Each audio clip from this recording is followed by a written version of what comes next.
Hey, what's going on, everybody? So, welcome to another Phillies live play-by-play, where the Phillies are on the homestand, taking on the San Diego Padres. So, I really got nothing to add other than a huge shout out to the 5 people that's coming in. Greatly appreciate that. But yeah, so the Phillies, after having a successful road trip so far on the West Coast, now coming home for I think a 4-game set against the San Diego Padres. I think overall, I think the Phillies offense has got pretty well. There's some huge distractions. We got Eflin's coming back on the bump tonight to take on Mike Levinger, and then obviously Harper is out of the lineup still with that after having that PRP injection into his elbow. For those who have not caught some of my streams, Harper has been dealing with a torn UCL. What's good, BLSG? What's good, Jay? What's good, everybody? Alrighty. So we got Clevenger, he has an ERA. Hell, he made 2 starts with an ERA of 5, but other than that, let's just kind of bring up my own online scoreboard. Huge shout out to Jeremy Case for helping get up this scoreboard. So right now, I do have the lineups for you guys. We got for the Padres. Oh, shut up. You have Cronenworth, Jake Cronenworth leading off for the Padres. Kim batting second. Machado hitting third. You got Hosmer hitting fourth. Profar hitting fifth. Myers sixth. Cano 7th. Nola 8th. And Grisham 9th for the San Diego Padres. And then for the Phillies, you got Hoskins leading off. Bohm hitting second. Schwarber batting third. Castellanos batting fourth. Segura 5th. Herrera 6th. Realmuto 7th. Bryson Stott batting 8th. And Roman Quinn batting 9th. And we have Eflin on the bump for the Philadelphia Phillies. Well, yeah. So, yeah, make sure you smash that like button. Hit that subscribe when you guys are new. We are on the road to 500 subscribers because we are 7 away from the halfway point of 500 at 450. So I greatly appreciate for you guys who will be tuning in. But other than that, I really got nothing else to add. So should we get ready for the first pitch very soon? Just got to make a few adjustments from my online scoreboard. Right here. Oh my God, get out of here. Let's get the, where is it?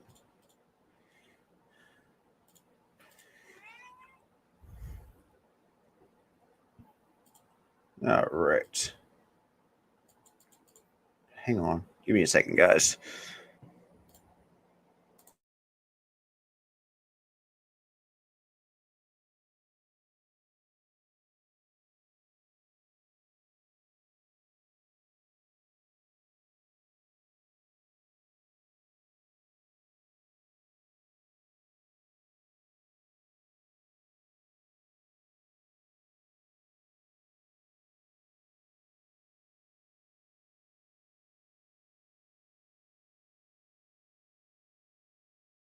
There we go. Just had to get the get the period thing on there, so which is basically for the innings.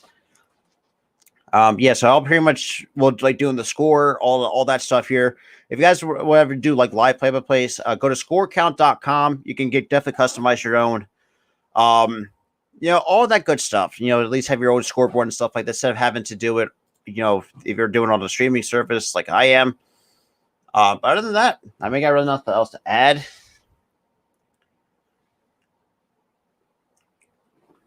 Just give me 1 second, guys.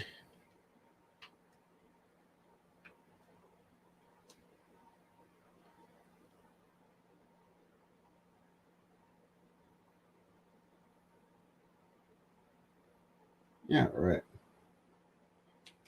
So I had to share out. Jesus. But yeah.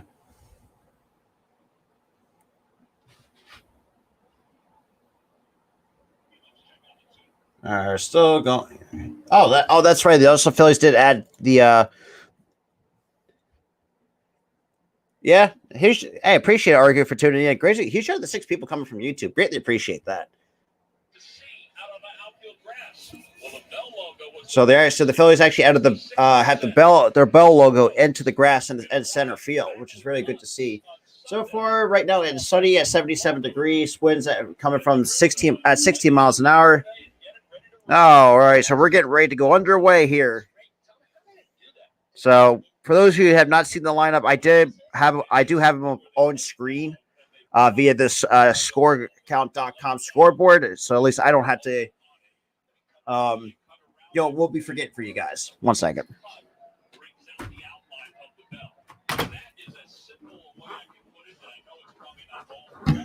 All right, so now Evans and the rest of the Phillies are going to be taking the mound for the Philadelphia Phillies. So what's good, Earl? What is good, my dude?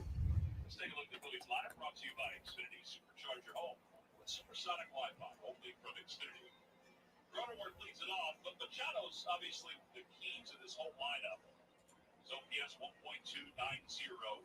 He's had a fantastic start to the year. He has 2 hits against Zach Eflin for his career, and one of those hits is a home run. And I think Joe was sort of in a wait-and-see attitude with Zach Eflin. All right, so Eflin so far 5 starts this season, a 1-2 record, a ERA of 4.5 at 4.50.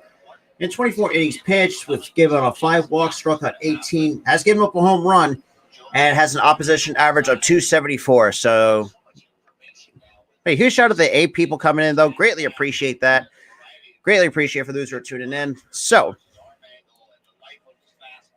if I'm going to kind of, because obviously I am doing, because I had this on a separate tab. So once I start, like I said, like I don't know if I mentioned this. So I'm going to try to get a better, computer setup. So bear with me if I can't read your comments, because I got to flip back and forth through different tabs, to do the scoreboard and stuff.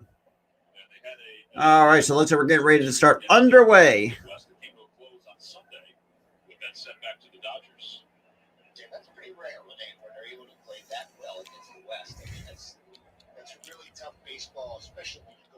I greatly appreciate it, Earl.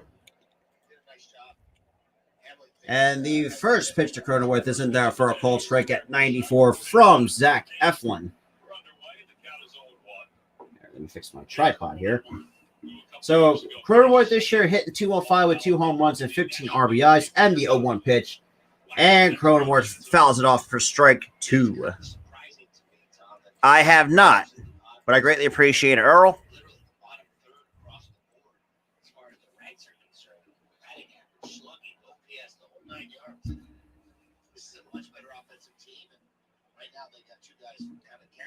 Now we got and that misses upstairs for ball 1. So 1 ball, 2 strikes to Jake Cronenworth, who's been a very an underrated player on the Padres ever since he made his debut with the Padres. And the 1-2 pitch misses upstairs again for ball 2. So 2 balls, 2 strikes to Jake Cronenworth. Right, huge shout out to the 8 people coming in, though 7 from YouTube, 1 from Facebook. Greatly appreciate you guys for tuning in. Greatly appreciate it. Make sure you share it out. All that helps. And the 2-2 pitch. That is in there for a cold strike 3. So that's a strikeout looking for Zach Wheeler. I'm sorry, it's for Zach Eflin. Sorry, we have 2 Zachs on the team. I apologize. On a sinker at the knees. It's pretty much just caught Cronenworth looking.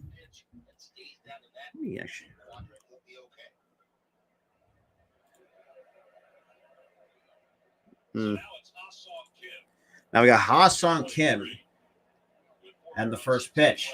That is in there for a called strike. So no balls in the strike 2. To call or to Ha-Sung Kim. Obviously, Ryan Christensen is taking right now the interim managers, I think. And that pitch misses outside for ball 1 to Ha-Sung Kim. Because Bob Melvin, I think it might be out. It might be out for tonight's ball game. And here comes the 1-1 pitch. And that's chopped on the ground. Segura has it, makes the play for out number 2. Here at the top of the first.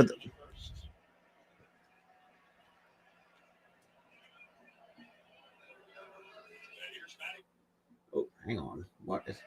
Now we got Manny Machado coming up. So far for the San Diego Padres. I'll probably check it later after tonight's ball game. It's the best I think that they've looked at Yeah, I'll definitely check it out. in Seattle and in Los Angeles. Now the first pitch to Machado, that's in there for a called strike at 91 miles an hour on that cutter. So pretty much Machado, who's Against the Mets on May 1st. even though he might be an overrated player, I think he's still I think I see it in a good way because I think Machado's still a good top 10 player. That pitch misses downstairs for ball one, so the count's now even. 1 ball, 1 strike, 2. Manny Machado. But yeah, he's out of the 9 total people coming in. Greatly appreciate you guys are the 8 coming from YouTube. Greatly appreciate that. So has a 253 average against and swings and fouls back to. So Eflin is ahead of the count. 1 ball, 2 strikes on Manny Machado. Okie dokie. Let me just check my audio. Okay, everything's good to go.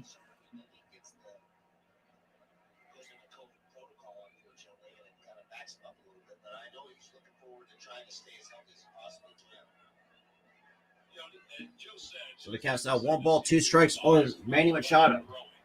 For those who have not paid attention, it was obviously I bet he shot at the 10 people though. Greatly appreciate you guys coming in though. All right, so and the 1-2 pitch misses downstairs for ball 2. Counts now even. 2 balls and 2 strikes. 2. Manny Machado.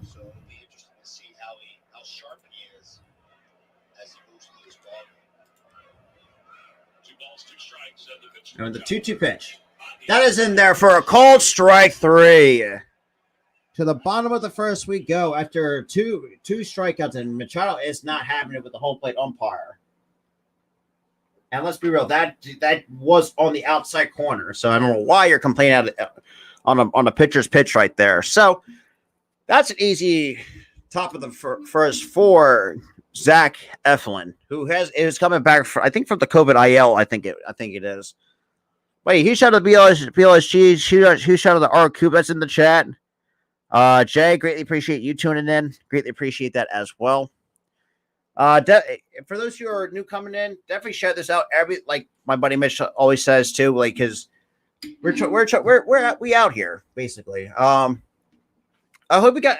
I want to get your guys' thoughts in the chat. So, what do you guys think about the scoreboard format on screen? I want to get your guys' thoughts on that instead of having to do my own production because it makes it a lot easier than it has to. So to the bottom of the first we go. Yeah, I mean, so far we got obviously now leading off for the Phillies, we got Hoskins, Alec Boehm, and Schwarber. Our first 3 hitters so far going into the bottom half of the first for the Philadelphia Phillies.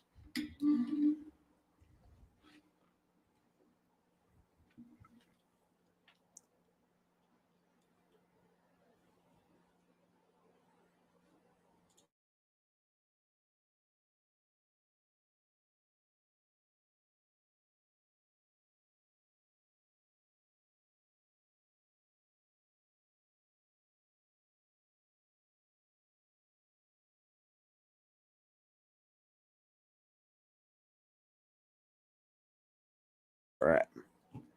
Yeah, I thought I gave you guys a different look when it comes to when it's coming up to the scoreboard formats, but still huge out of the 6 people that still sticking with me, still tuning in. I greatly appreciate that. I really do.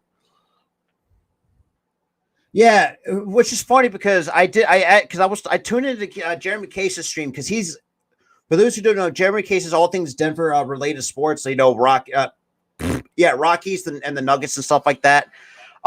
He actually uses, and I asked him where did he find that. So it's called, and for those who wanted to use it, is scorecount.com.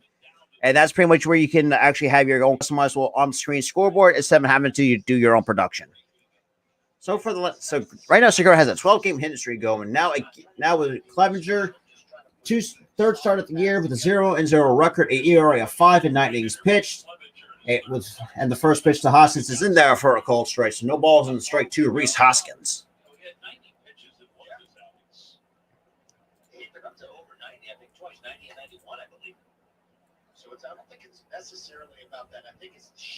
And the 0-1 pitch, and that's in there for a called strike 2 to Rhys Hoskins. So no balls and 2 strikes to Rhys Hoskins. So far against the Padres in 20 last year, 5 for 10, 3 home runs and 4 RBIs against the San Diego Padres. And the 0-2 pitch misses way outside for ball 1. So a ball, 1 ball, 2 strikes.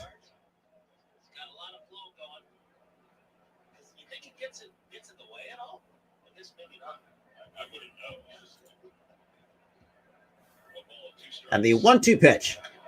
And Hoskins chops it foul. So the count still 1 ball, 2 strikes to Rhys Hoskins. Yo, what up, Dante? What's good, my dude? Yo, Key, what's good? What's good? Finally, actually using a different scoreboard. Really liking it so far. And the 1-2 pitch. Misses downstairs in the dirt for ball 2. Yeah, he shouted at Jeremy Case for that because apparently I didn't know where to fucking find this till I looked at the corner. It's like, oh, that's where you find it. Damn. Instead of doing how to do your own production. And the to Rhys Hoskins soon for from Mike Clevenger.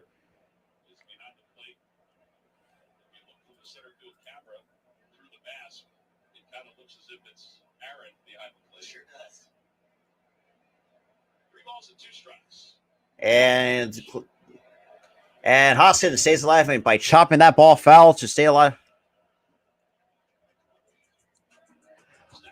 So, Jay, I actually had this on a website called scorecount.com. You can actually see that in the top left-hand corner above the Padres lineup card. Yeah, right here. Scorecount.com is where I'm using the scoreboard from. And the 3-2 pitch. And strike 3 called. I don't know why. See, this is why sometimes I have a problem with Hoskins. Like, he just wants to draw walks. You don't. You can't be starting. Just keep looking for walks. And like literally, that's like you cannot paint a pitch like that on the corner as best as Clevenger did. So that's 1-0 here in the bottom of the first. Then we got Alec Boehm up. So far with a 315 average, 352 on base, slugging 435 with 2 homers and 15 RBIs. Oh, Jesus. And the first pitch misses inside for ball 1 to Alec Boehm.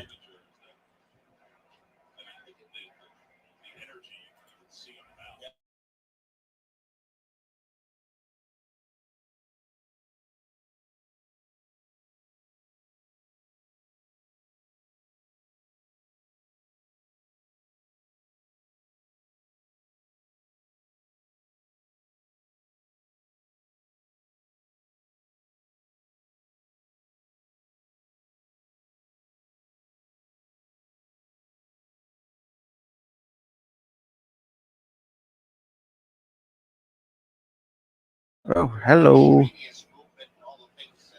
Oh, dude, what the hell? Sorry about that. Great. Hey, great, appreciate it, Earl. Damn, fucking Wi-Fi. All right, so I got Kyle Schwarber coming up for the Philadelphia Phillies.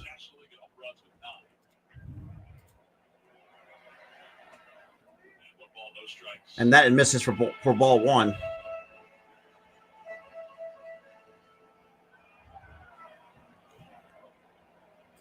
We'll see. We'll see what happens. And the 1-0 pitch to Schwarber is on the outside corner for strike 1. So 1 ball, 1 strike is the count on Schwarber.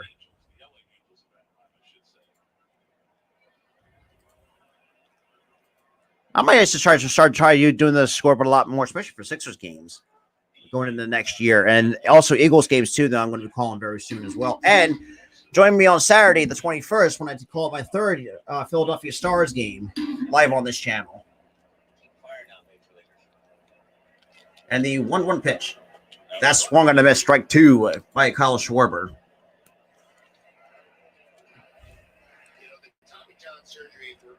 Especially for starters, it does take them quite a bit of time to get back. Usually a year and a half, sometimes 2 years, to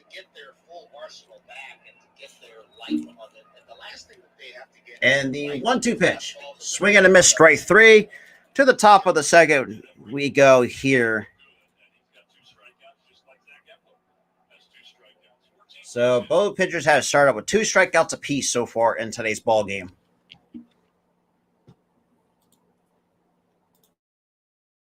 Now we're on a commercial break.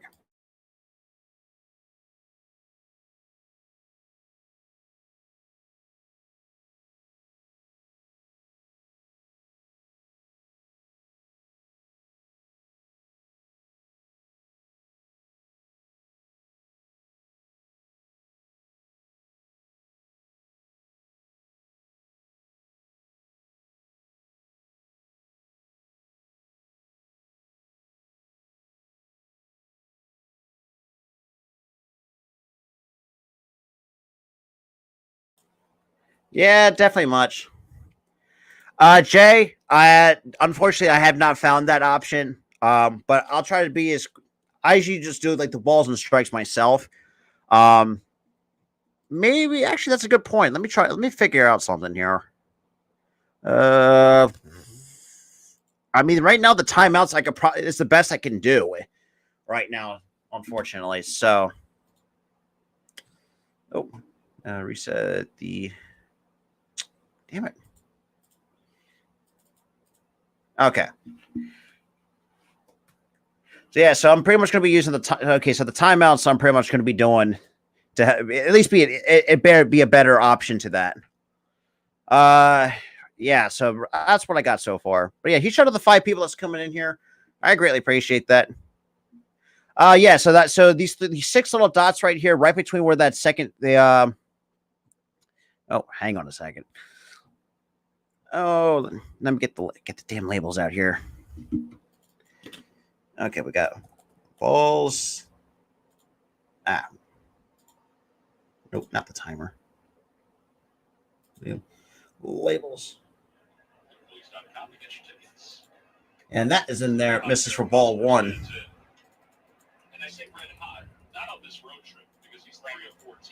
So 1 ball, no strikes. 2. Eric Hosmer. Kind of make it easier, be easier for you guys to see it instead of just me have to call on it.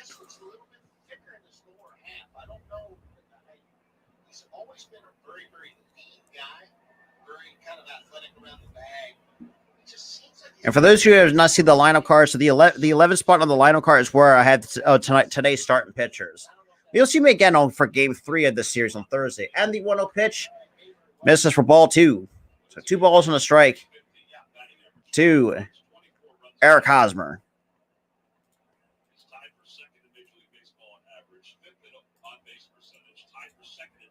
And the 2-0 pitch, that is in there for a called strike. So 2 balls and a strike to Eric Hosmer.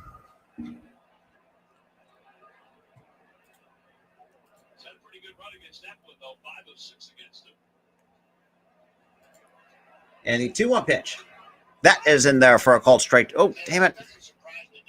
Sorry about that. I get it. So counts out even at 2 balls and 2 strikes. All right, no problem, Jay. Swing and a miss, strike 3. So that's 3 strikeouts for Zach Eflin.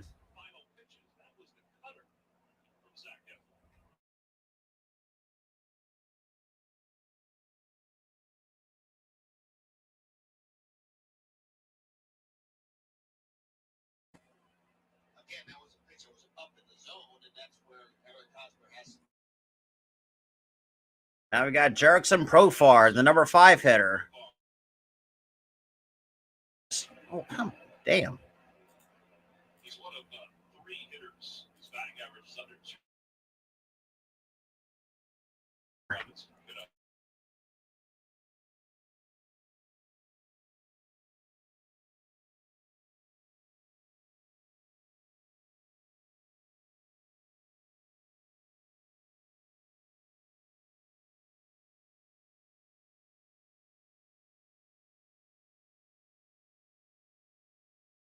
Dude.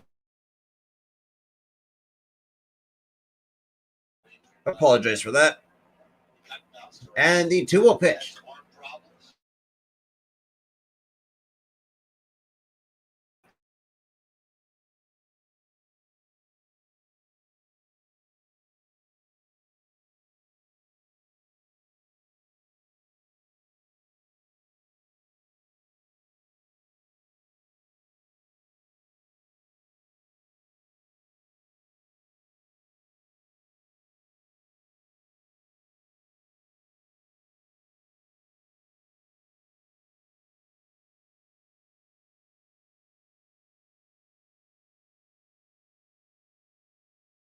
Becoming a little bit of garbage right now. So just bear with me on that. So we got Will Myers up with the runner on first and the pitch. That is in there for a called strike. So far, Will Myers hitting 237 with a homer and 13 RBI.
All right, sorry about that. Freaking Wi-Fi was kind of being a pain in the ass today. So right now that's 2 outs. Right now they're here in the top of the second. Let me get this score back up on screen here.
Left center, and Schwarber makes the catch for out number 3.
Yeah. Uh, yeah, I mean, if you have the NBC Sports Philadelphia app or the X, or if you watch have cable, that's where you can reach. I don't have the link to that. I do apologize. Get the hell out of here, YouTube notifications. Yeah, bear with me here. It's just my Wi-Fi has been an absolute garbage. So pretty much, you guys really didn't miss anything right now. Um, so Clevenger delivers the first pitch, is in there for a called strike 1 to Castellanos.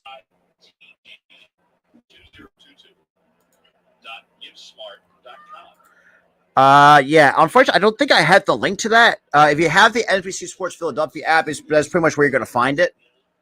And that misses inside to Castellanos for ball 1. The count's now a ball and a strike so far to Nick Castellanos. So I do apologize for apologies for the technical issues because my Wi-Fi was absolute shit.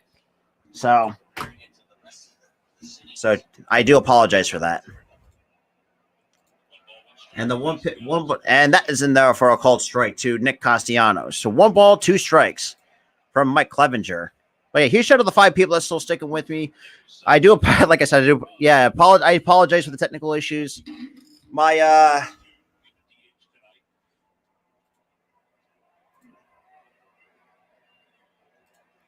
And the 1-2 pitch. And Castellanos chops it foul. Yeah, tell me about it. Freaking Wi-Fi is absolute crap.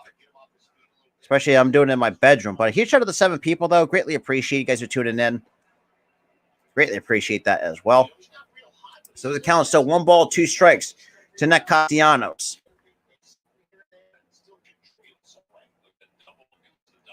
And the 1-2 pitch misses downstairs for ball 2. Yeah, so just bear with me here. My StreamYard would stop acting so funky. That would be nice. The count's now 2 balls and 2 strikes to Nick Castellanos, and you have Gene Segura on deck. And the pitch from Clevenger. And that lines into hostile, came in short, makes the play for out number 1. So we got now Gene Segura, the number 5 guy, Gene Segura, now coming up with 1 away here in the bottom of the second.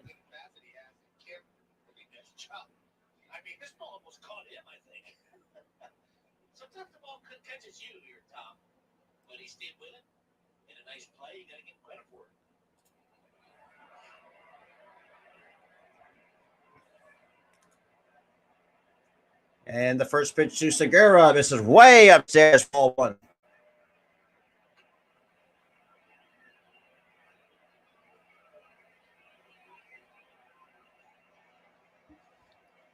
So 1 ball, no strikes to Gene Segura. 1 ball and 2 strikes. 1 ball, no strikes. And the 1-0 pitch. And he chops it foul off it. So 1 ball to Gene Segura. Oh. I gotta open my damn door. The Wi-Fi's absent. All right, let's get some air.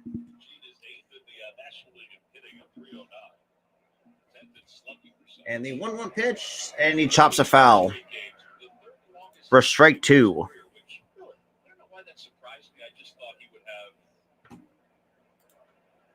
multiple 14, 15, 16 game hitting streaks. He's so consistent with his approach.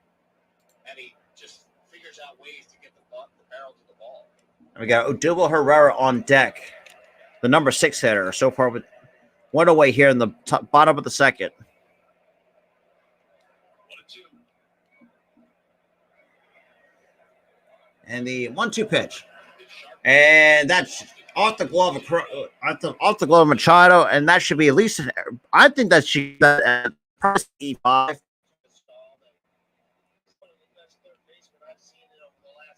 Because I think it should if God. Oh my fuck off Discord. Bear with me here, guys. Actually, I'm gonna put this on. Just flat out missed it. E5. Yep. I was right. Because if you think about it, because now we got Odubel Herrera now coming up with the runner on first. So Clevenger gets set and kicks and deals the first pitch to Herrera. And he lines it to left for out number 2. I just put a good swing on it, but unfortunately was hit at right somebody. Let me kind of just bring my screen down just a little bit. So we got 2 outs here with the runner on first. Obviously, with Segura reaching on an error.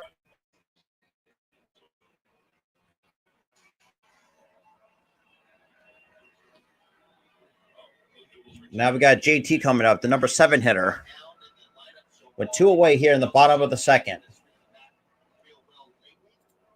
Well, I appreciate some new people coming in, though. I greatly appreciate that. My God, my connection would figure out, stop being so goofy.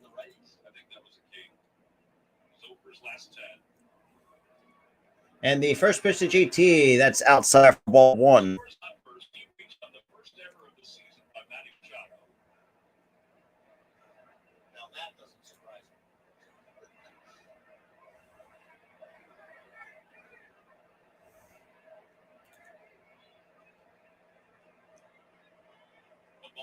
And we got the 1-0 pitch. And he throws over to Keith. Segura close at first.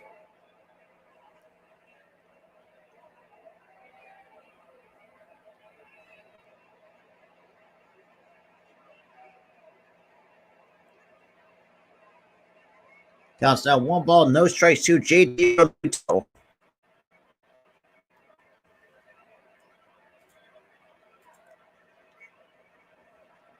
And the 1-0 pitch. That is in there. And Segura steals second base.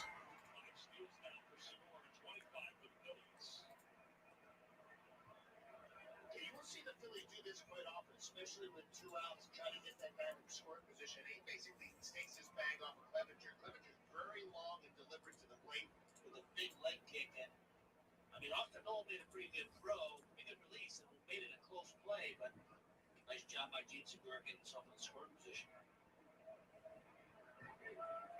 All right, but yeah, huge shout out to the 5 people, though. Greatly appreciate you guys for tuning in, though. Greatly appreciate it.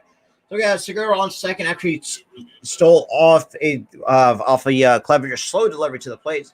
He casts out a ball in the strike to JT, and the pitch that misses downstairs for ball 2.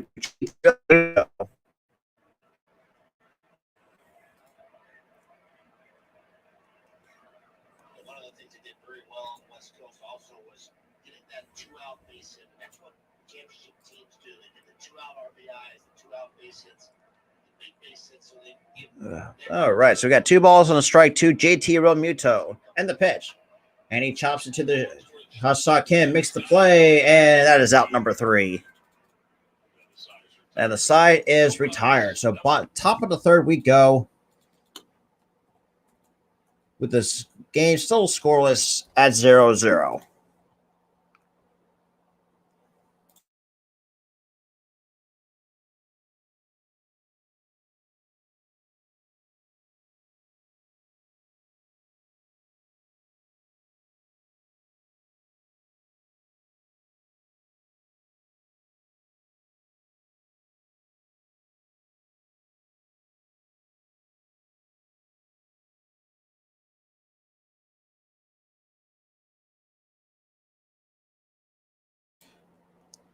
Hope you guys, like I said, I hope you guys enjoy like the new scoreboard format that I'm doing. Oh my god, my Wi-Fi would stop being so shit right now. That would, I'm sorry for StreamYard actually to at least stop bugging a little bit. Damn. But huge shout out to the three people still sticking with me. I do apologize with the Wi-Fi connection's kind of been buggy, especially for StreamYard anyways. Right now we're going to the top of the third. Game still scoreless. Now you got Nola, Grisham, and then back to the top of the order for the San Diego Padres coming up to start the top of the third. But yeah, I hope you guys enjoyed like the new scoreboard format.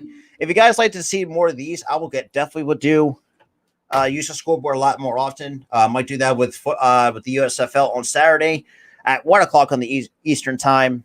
And if you like, yeah. But if you guys like, but before we go back to from commercial break, if you guys like the any USFL content, I will do. I have done a couple of Stars games. If you like the Philadelphia Stars, I definitely will gladly will call games for them. So I'll do those as well. But with that being said, we're going to be ready to start the top of the third inning so far with the San Diego Padres. Okay. And then, so the Phillies also got on a away series against the San Francisco Giants. So I got to see.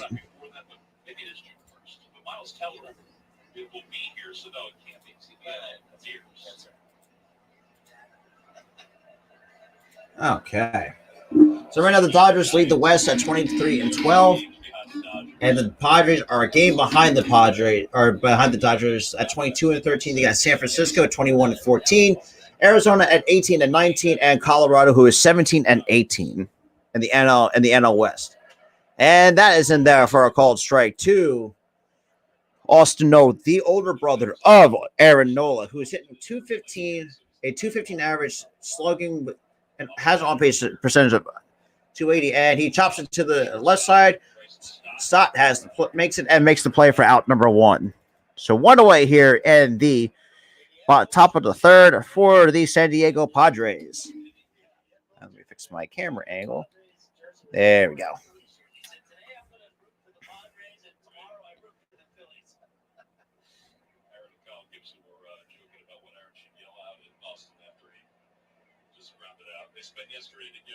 Now we got the number 9 hole hitter, Trent Grisham, coming up for the Padres. He's hit a $152 at 269 on base. And the first pitch to Grisham from Eflin misses for ball 1. So 1 ball, no strikes to Trent Grisham.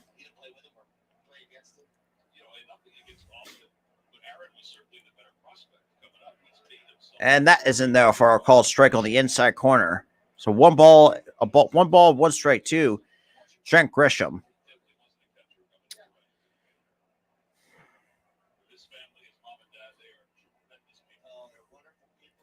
And the 1-1 pitch that misses upstairs for ball 2. So 2 balls on the strike to Trent Grisham. Oh my God! Let me open the door. Sorry, I had to open my door to get some of the signal here. So that is in there for a called strike 2 to Trent Grisham. The count's now even, 2 balls and 2 strikes.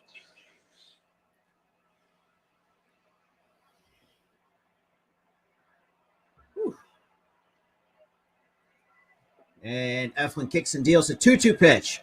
That misses outside for ball 3. So a full count on Trent Grisham. And they got Jake Cronenworth now coming up on deck. So we're getting towards the top of the order here. And the 1-3-2 pitch. And that's line. And Grisham lines it out to Bohm, who was shifted to the left side. And I'm sorry, to the right side, and that's out number 2. Now we got Jake Cronenworth coming up for the San Diego Padres. Let me see if I can find something here. Nope. Hang on. The consistent strikes that Zach Eflin is firing out there right now, and I mean the defense that the infield's played. I mean Alec Bohm, he almost looks like a fish out of water there on the right side of the infield, but he's actually done a nice job of commanding that shift. And that misses it downstairs for ball 1.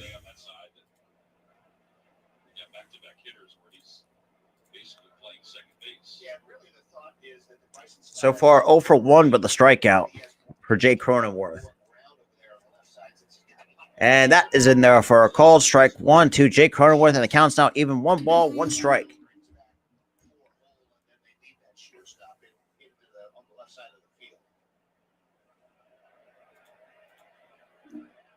And the 1-1 pitch. And Cronenworth hits it to left field, and Schwarber has it for out number 3. So the side is retired here in the top of the 3rd. To the bottom of the 3rd we go for the Philadelphia Phillies.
All right, obviously, yeah, still the boring commercial break. So we're right now here at the bottom of the 3rd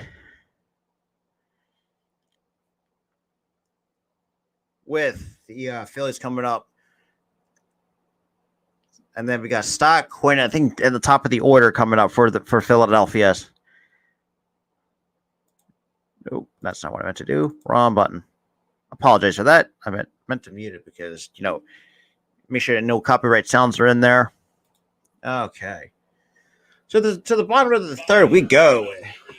So far been a good pitcher still so far between Eflin and Clevenger.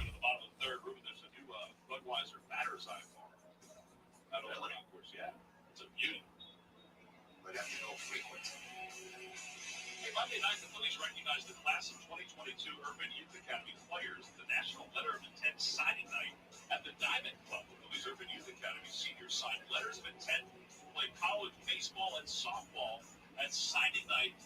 Pretty cool. Yeah, here's hard work.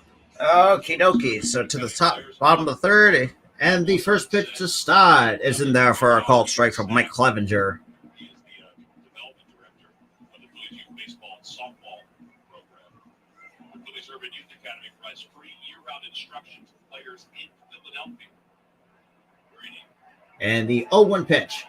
And Stott chops it foul. Yo, what's good, Caden? What's good, my dude? What is good? What's good? What's good, everybody? Greatly appreciate it for those who are tuning in. So Stott hit 135 with no home runs and 7 RBIs. Like I said, he is having some of his rookie struggles, so I know his numbers are not where people thought it would be, but I can't complain. So first year in the major leagues, and that misses upstairs for ball 1 to Bryson Stott. 135, making his 15th start of the year.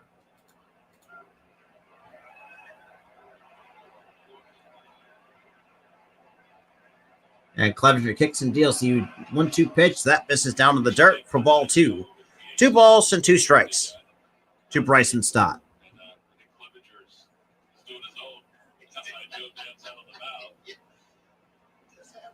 But yeah, huge shout out to the 4 people that's coming in, though. Greatly appreciate it. Greatly appreciate it a lot. Maybe watching this. I apologize for some of the earlier technical difficulties. And the 2-2 pitch to Stott. That's on the outside corner for strike 3. So 1 away here. Here at the bottom of the 3rd. And of course, we bring the shitty Roman coin up to the plate. Lovely.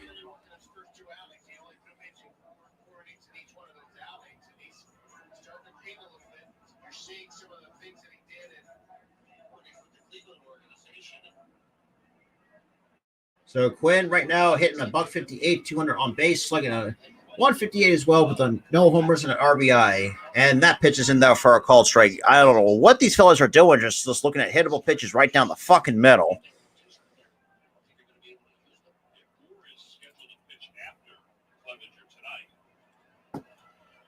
And the 0-1 pitch. This is upstairs for ball 1.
Whew.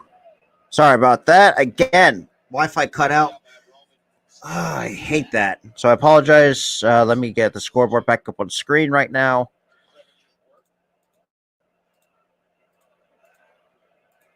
There we go.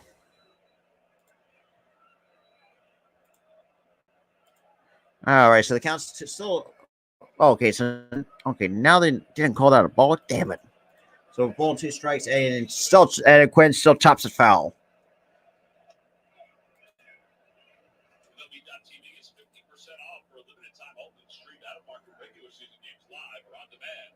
Plus MLB Big Inning and select pregame and postgame coverage. Visit MLB.tv for details. All right, so the 1-2 pitch on Roman Quinn. Mike Clevenger, he kicks and deals. And Quinn flies up to shallow left. Profar makes the catch for out number 2. So 2 outs here in the... And we got top of the order, Rhys Hoskins coming up.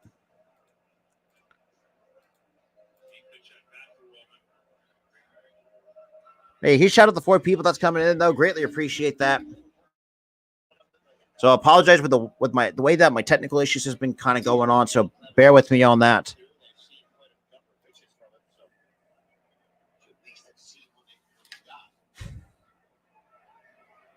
And the first pitch to Hoskins. He swings and fouls it back for strike 1.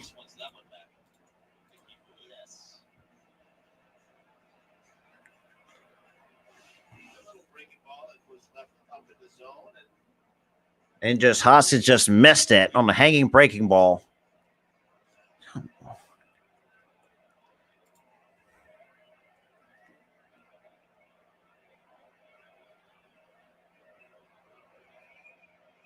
And the 0-1 pitch. That misses downstairs for ball one.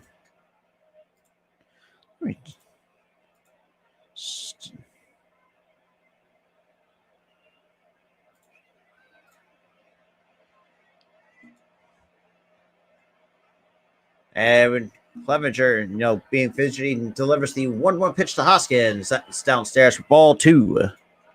So 2 balls and 2 strikes. Hoskins first time up went down looking on strikes.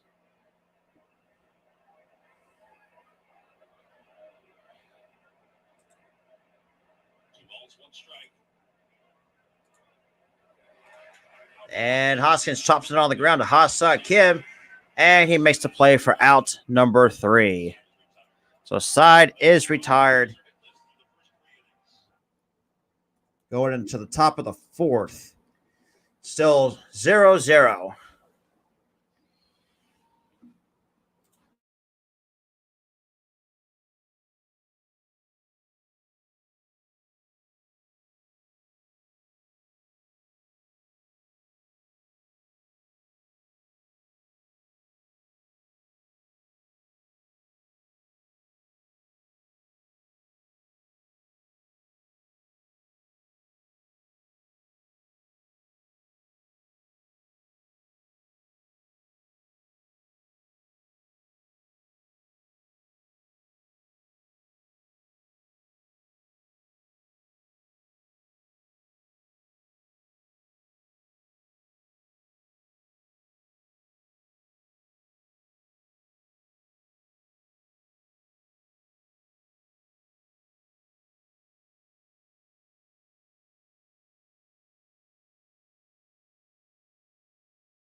Yeah, try to keep at least my door somewhat open so at least you can keep a decent Wi-Fi signal so my Wi-Fi won't cut out again. So bear with me on that as well.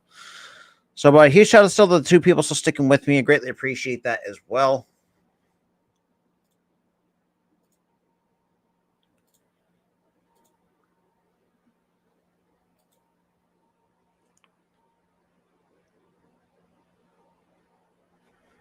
All right, so back from commercial break. If I can. Oh my god! Damn it! Gotta turn the sound up. Damn. All right. So for those who are just new tuning in, right now the game is still scoreless at 0-0. Going here in the top of the 4th inning so far for the Philadelphia Phillies and the San Diego Padres.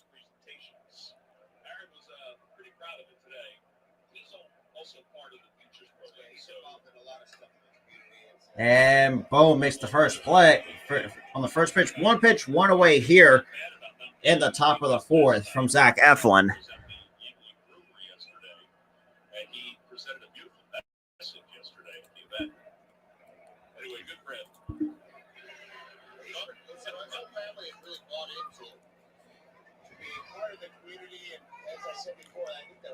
I think it starts with the parents, obviously, and just wonderful people for them to both he and Austin to get back the way they have in their respective communities. So we got Manny Machado now coming up. So he's 0 for 1 with the strikeout. And the first pitch from Eflin, that is in there for a call strike 2. Manny Machado.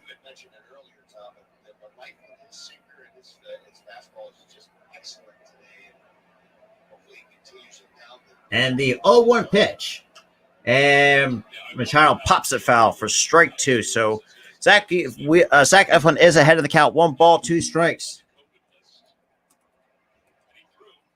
To Manny Machado.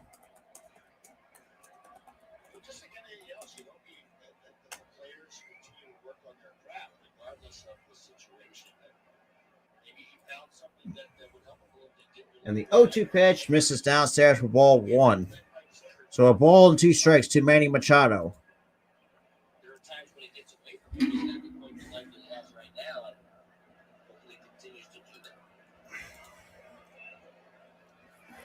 And the 1-2 pitch misses downstairs for ball 2. So it counts now even 2 balls and 2 strikes. 2-2.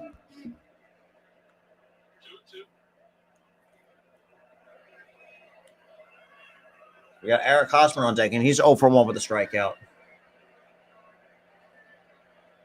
And the 2-2 pitch. Swing and a miss, strike 3. That's 2 away here. Five strikeouts for Nola. I mean, that. This round fourth inning is brought to you So 5 strikes. So Evans got 5 total strikeouts in tonight's ball game. today. So let's go. Oh my God! Can my eyes just stop itching for just a damn moment? Jeez. Steal, but a surprise. Yeah, I tell you what, you get pounded that fastball, a little cutter, and then just a nice, slow, breaking ball. And the first pitch to Hosmer, that is in there for a call strike on the outside corner. Sinker at 92. Again, you don't have to throw 97 or 98. It's nice to have it. But if you're, I mean, the best pitch in baseball. And Hosmer chops it foul. Strike 2. No balls and 2 strikes to Eric Hosmer.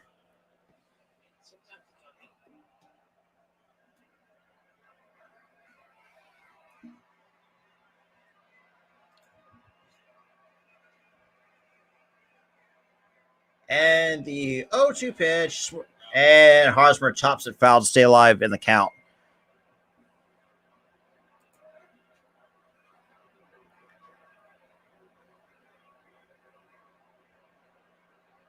Aaron Nola today, 70% sinker.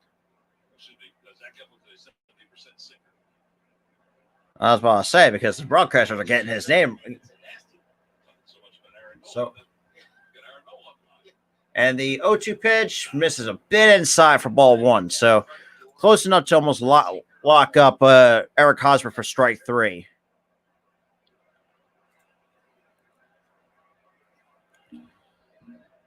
And the 1-2 pitch. And Hosmer chops it on the ground. Stott has it and makes the play for out number 3. So what a play by Stott to retire the side. Here in the bottom of at the top of the 4th, to the bottom of 4th we go. And we got Bohm, Schwarber, and Castellanos coming up for the Phillies here to start the bottom of the 4th.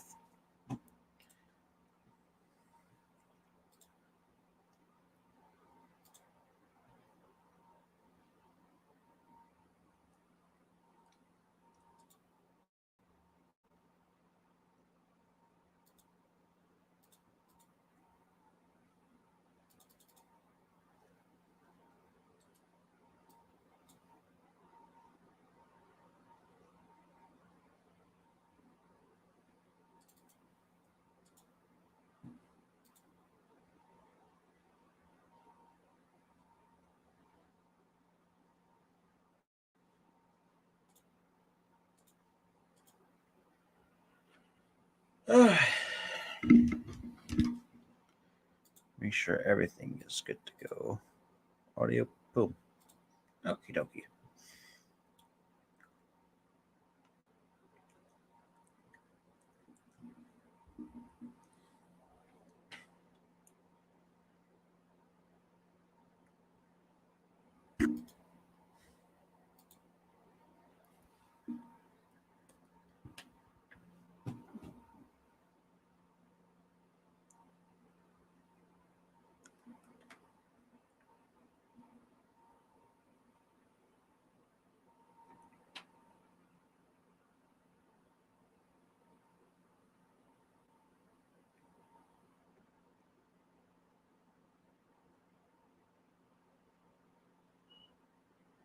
All right, to the bottom of the 4th we go.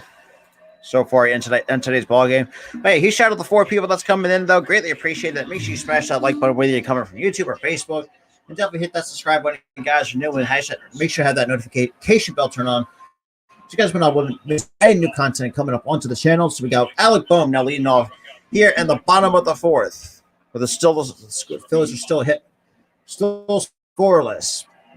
So 0 for 1 for Alec Bohm, who grounded out back in the 3rd.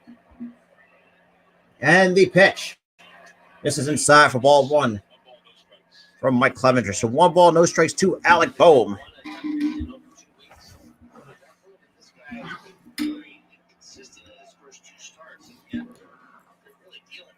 And the 1-0 pitch. That misses downstairs for ball 2. The other part of it, too, is maybe just getting a base runner or two again for the Phillies might disrupt Clevenger in some way, put him into the stretch. Yeah, there's no question. Some guys are very different pitchers in the stretch. And the 2-0 pitch. And boom, lines that into left for a base hit. So that's hit number 2 for the Philadelphia Phillies. So Bohm with a 6-game hitting streak. So I'll let me talk about Bohm a little bit. Despite the fact that a lot of those Phillies fans have gotten on his ass for obviously for that 3-error game that he had early in the season, but ever since then he's been quite a better defender than people would realize. So that was just a good piece of hitting.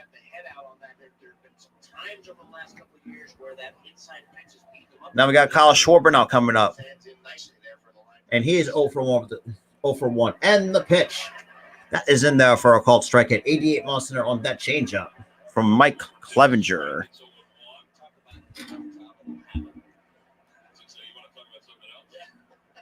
God, dude, why?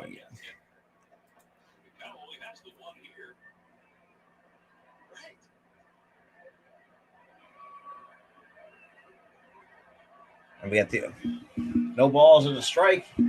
And the pitch from Clevenger. That is in there for a cold strike. Schwarber, what the fuck are you looking at? Those are 2 hittable pitches that you could take a hack at.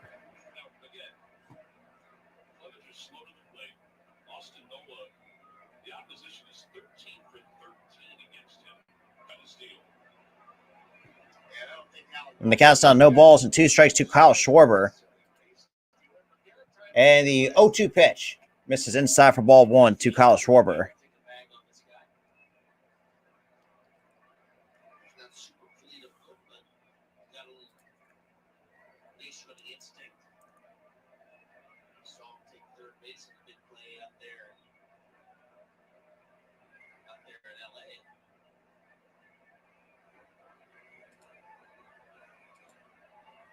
And we got the 1-2. And Bohm draws the throw from Mike Clevenger, but he gets back in safely. Hey, huge shout out to the 5 people that's coming in there. Greatly appreciate it. Greatly appreciate that as well. So right now, so far, Clevenger's right now up to 52 pitches so far here in the bottom of the start at the bottom of the 4th after Alec Bohm reaches on a line drive base hit. And the 1-2 pitch. That is in there for a called strike 3. Schwarber, I don't know what the fuck is Schwarber looking at. That's 3 hittable pitches in the fucking row. Like, that's unreal. Like, how do you...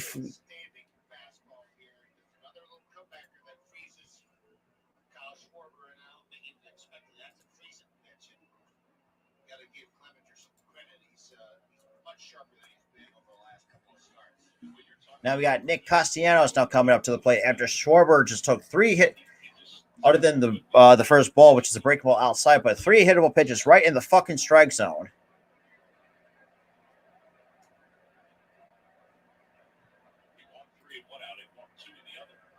And the first pitch to Castellanos, and listen to right, and that's going to be out number 2 from Will Myers.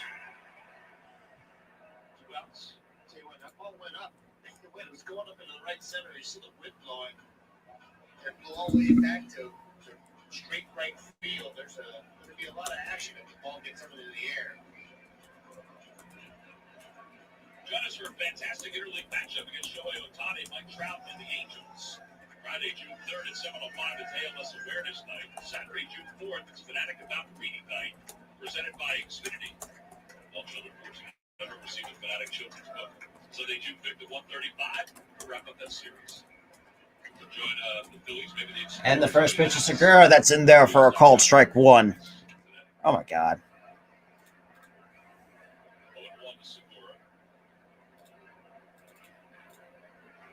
No balls on the strike to Gene Segura. He's 0 for 1. He reached on it.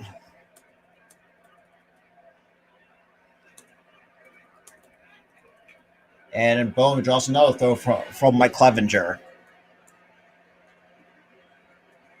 Apparently, Clevenger thinks that Alec Bohm might try to swipe it back, and that's a little bit of Joe Girardi's MO, is to try to grab a bag and getting the scoring position with 2 outs. Counts no balls and a strike to Gene Segura.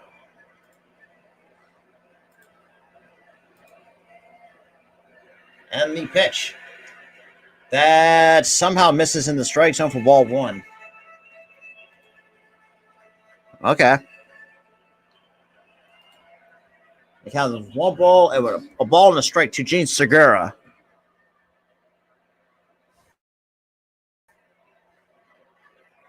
There's a lot of stuff even going on in the stretch. And the 1-1 pitch. And Segura shoots it foul for strike 2. Some managers around baseball would probably want to talk to the umpire about this movement because he does eventually come set, but he does basically the same thing each time. If you were to change that pattern, as far as how many times he kind of lifts and sets his foot back down, I think that for me it's a deception. It does deceive the runner, but if he does it the same way and the same number of times every time, And boom. Takes off and Segura fouls it back. I don't like it because you would think that after the first or second one, he doesn't do that 4 times or 5 times. He's been doing it the same number of times each time. If he were to do it like once or twice, then he should be called for a long run. That is a definite deception of the run. So we got still 1 ball, 2 strikes on Gene Segura, with Bohm still at first after the Schwarber strikes out looking, and Castellanos flies out.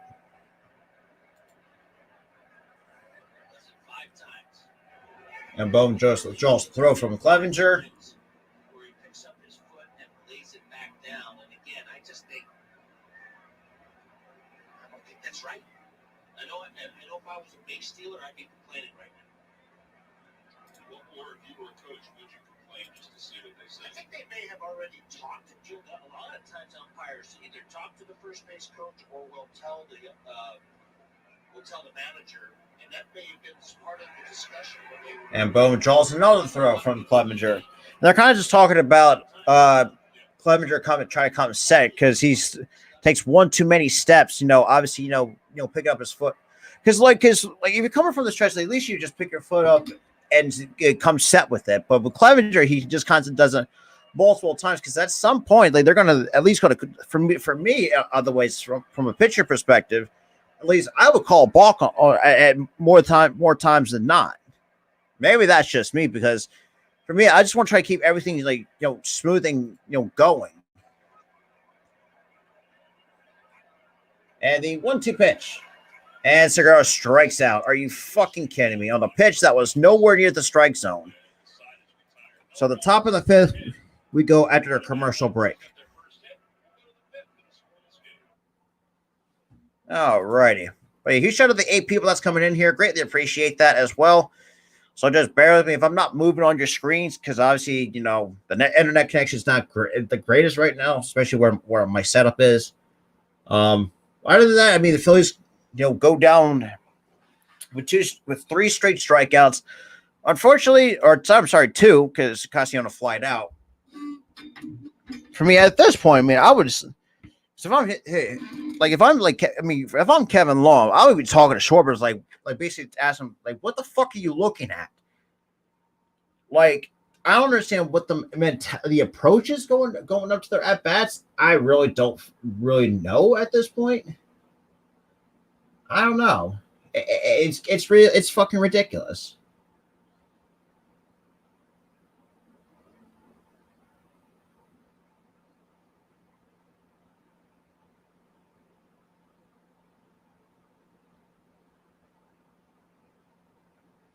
All righty.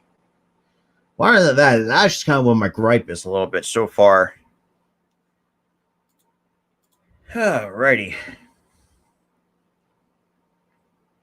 But huge shout out to the 5 total people that's in here. Greatly appreciate you guys for tuning in. Definitely share this out. Every little bit helps. All right. Nobody cares about these damn commercials. Jesus, go away. Stinking commercials. But other than that, Yeah, I mean, still scores here going to the top of the fifth.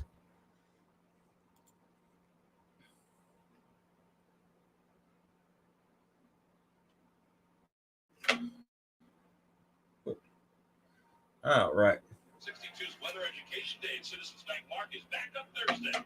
Thousands of local school children join NBC 10 and Telemundo 62's first alert weather team before the game to learn about. All right, so the top of the fifth we go here in today's ball game with the Phillies and the Padres are still scoreless with one hit apiece. They got Profar and the first pitch. Swings and misses for strike one. So no balls on a strike two. Jerickson Profar from Zach Eflin. He has been very sharp. Who's actually Eflin and Clevenger look sharp today. So far on this beautiful Sunday evening. And that pitch is missed upstairs. I'm sorry for Tuesday evening, I should say. I apologize.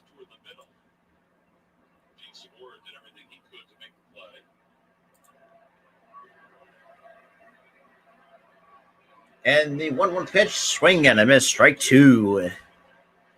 So 1 ball, 2 strikes, 2 Jerickson Profar.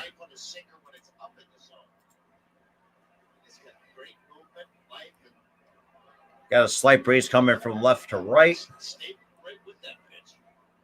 And Eflin kicks and deals the 1-2 pitch. And Profar rolls over, and Bone makes the play for out number 1. So a 5-3 put out, despite with the shed, which is going to be ending in 2023. I know a lot of people I know a lot of analytical baseball fans would not be happy about it. Like over time, it started getting it's been kind of been overused over time, and I don't like it, especially if you're a left-handed hitter. Because I know a lot of lefties have lots of gripes with it. And they got Will Myers. And the first pitch to Myers swings and misses for strike one. So 1 ball, no balls on the strike to Will Myers.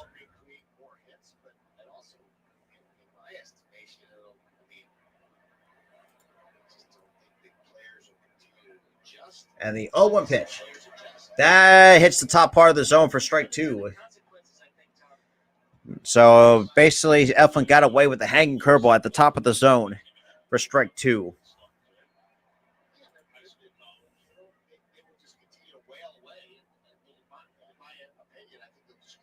And the 0-2 pitch misses upstairs for ball one. So one ball, 2 strikes to Will Myers.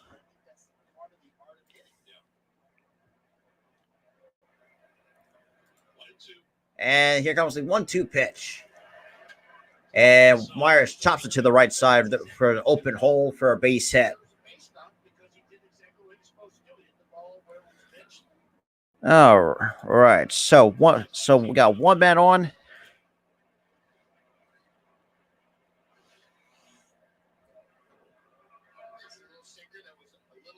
And just chop. And see, and that's the reason. And that's another thing too with as a righty, like the second baseman should have been there. That's the reason why I don't like the shift. So now we got Robinson Cano. He is 0 for 1 with the fly out.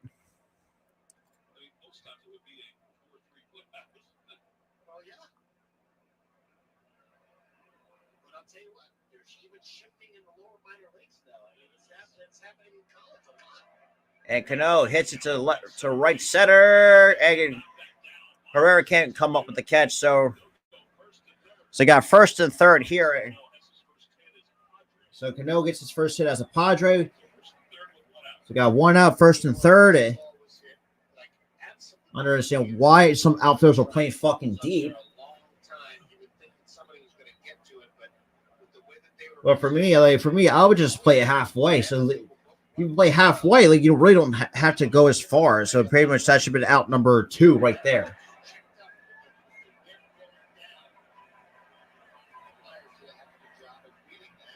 Hey, huge shout out to the 6 people that's coming in, though. Greatly appreciate that.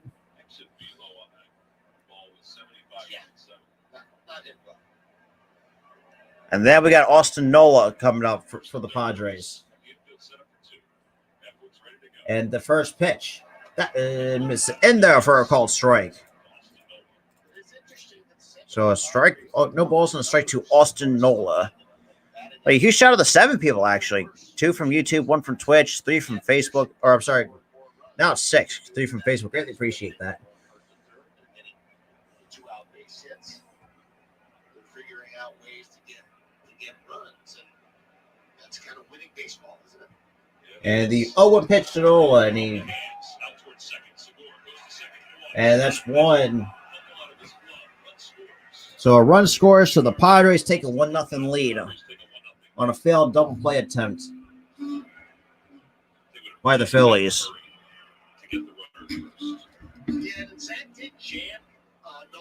So, but we got 2 away here in the.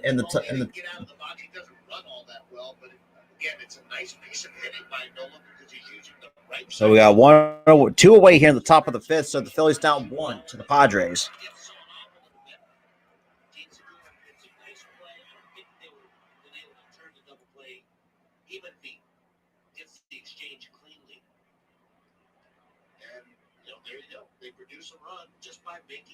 Now we got Trent Grisham now coming up, and he's 0 for 1 against Eflin.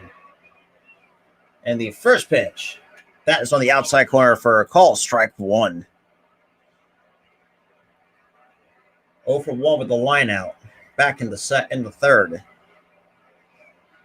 He lined out to Alec Bohm on the right side. His first time up, 0-5.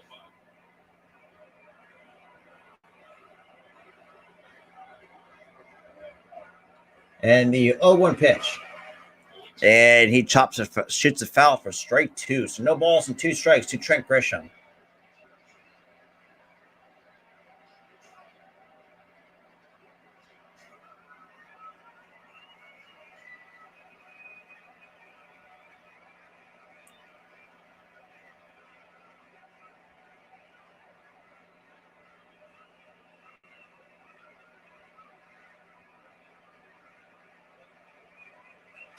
And Grisham hits it to the left. Schwarber has it for out number 3. So to the bottom of the 5th we go. Padres get the first run on the failed double play attempt by the Philadelphia Phillies. So Phillies got some work to do. Oh my God.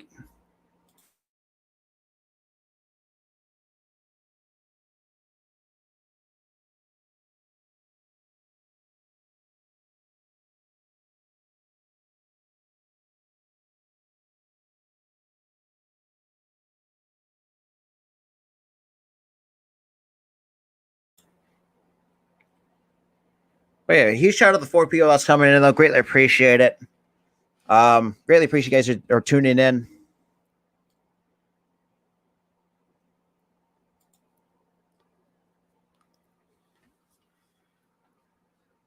Okay.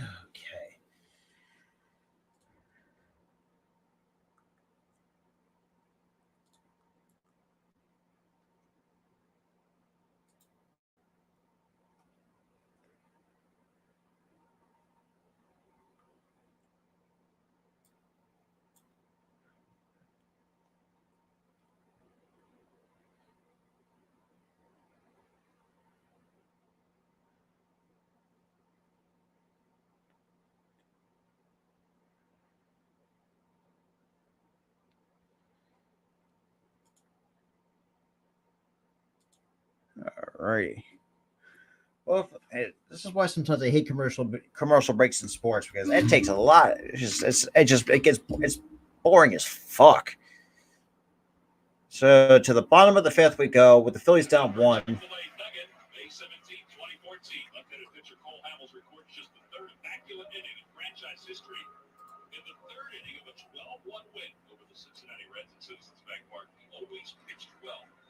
Against the Cincinnati Reds.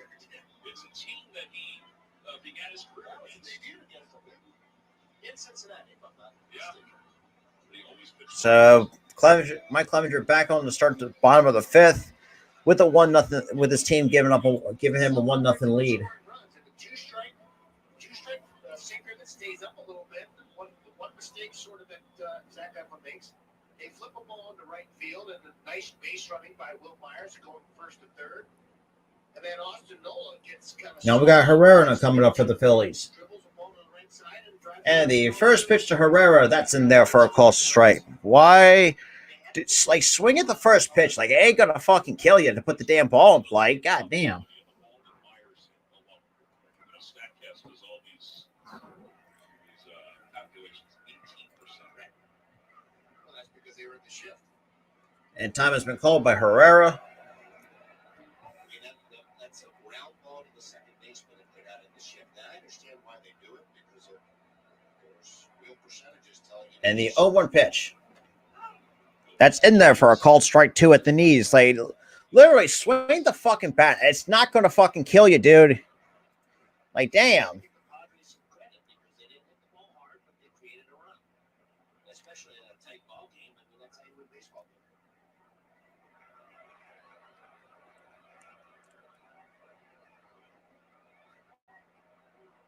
And time's been called again.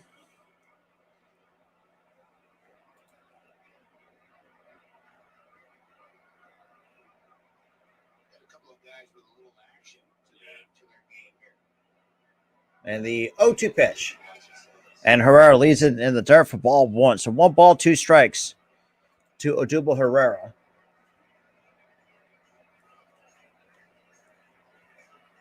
little pre-pitch action, a little pre-hit action. A lot of movement on both sides, but they all seem to get to the right spot at the right time. And the 1-2 pitch to Herrera misses way inside for ball 2. I'm still amazed by that pitch that they swung at that went through his legs.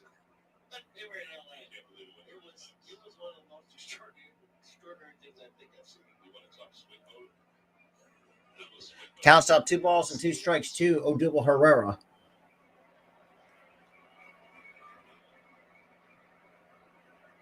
And the pitch misses downstairs for ball 3. So full count on Odubel Herrera. Make it work. Hopefully he gets a pitch out over the plate so he can drive it. We got JT on deck.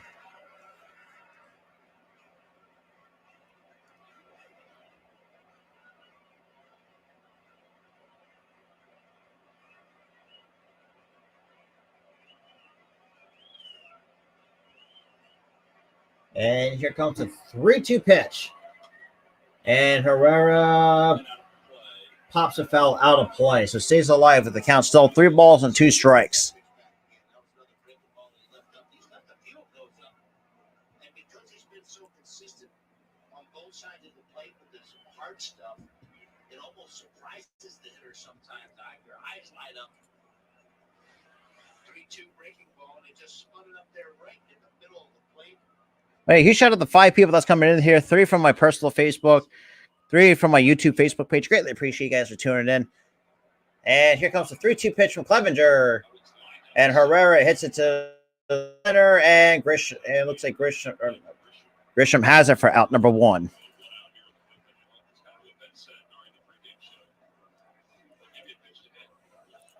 So 1 away here in the bottom of the 5th. Now we got JT. He is 0 for 1 tonight. That wasn't very good at bat by Herrera getting deep into the count, fighting off some pitches, and ends up hitting a bullet. Unfortunately, not very smart hitting. You gotta start hitting them away from the defenders.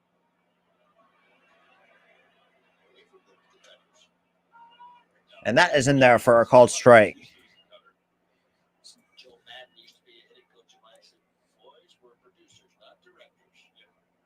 When you hit a ball hard somewhere, right at somebody, doesn't make you feel any better. And here comes the 0-1 pitch. That misses downstairs for ball 1 to JT Real Muto. Yeah, especially when you battle like the way Odubel did in that last at bat, and others. We've seen that happen a lot, but I don't know if they always all even out. I don't think they do, Tom. And the 1-1 pitch to JT, that misses for ball 2. So 2 balls and 1 strike.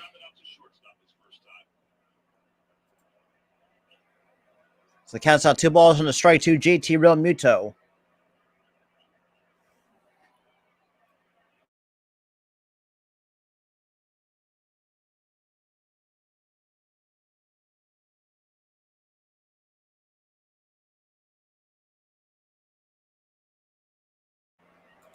Bryson Stott is Now we got Bryson Stott now coming up with 2 away here in the bottom of the 5th.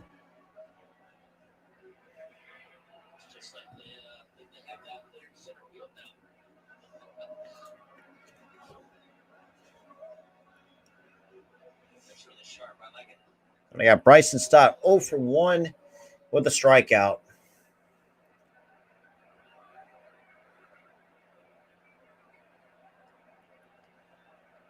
And the first pitch to Stott, that misses outside for ball 1. 1 ball, no strikes, 2. Bryson Stott with a strikeout back in the 3rd.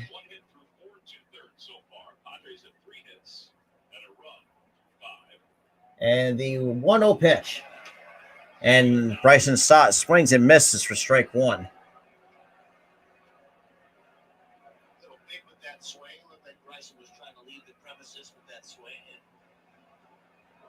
Just got to slow that swing down because you don't really have to swing that hard. The pitcher provides the power. Just slow that swing down. When you make contact at the point of contact, just drive it. And Stott fouls it back for strike 2.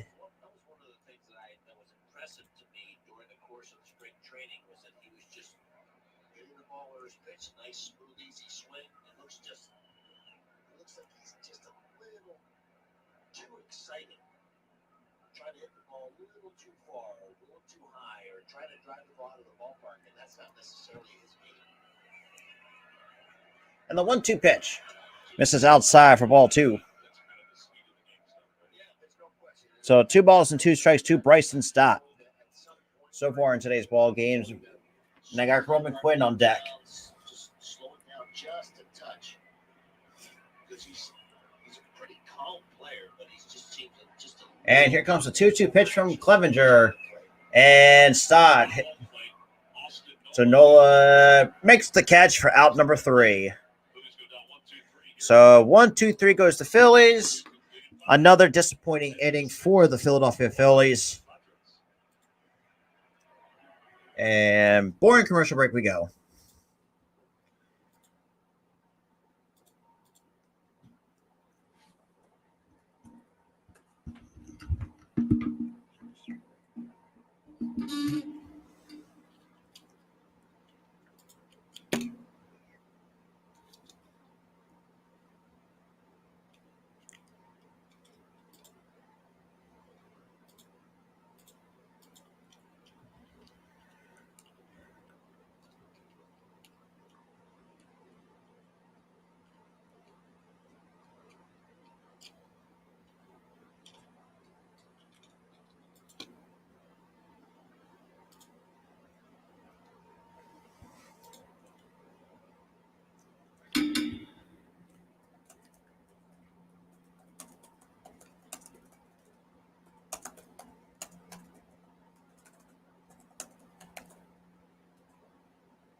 Now they're obviously showing some Phillies of the week.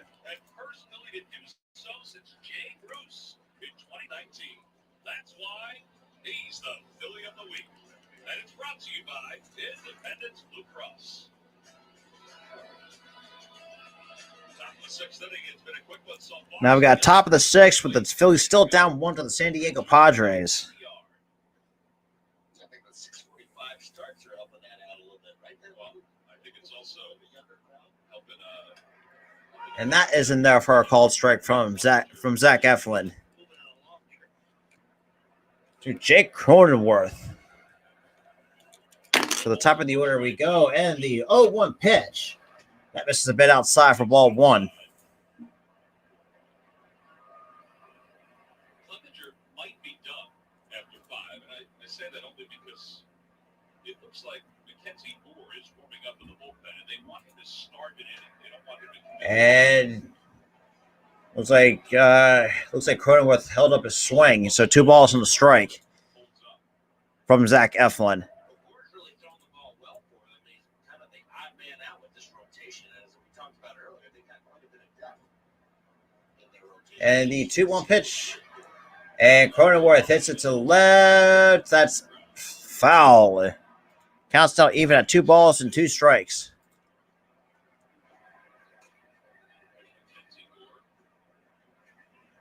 Very highly touted prospect for many, many years. Had a couple of glitches over the last couple of years, but he seemed to have ironed some things out. He had some issues with the command of his fastball and trust. And here comes the 2-2 pitch.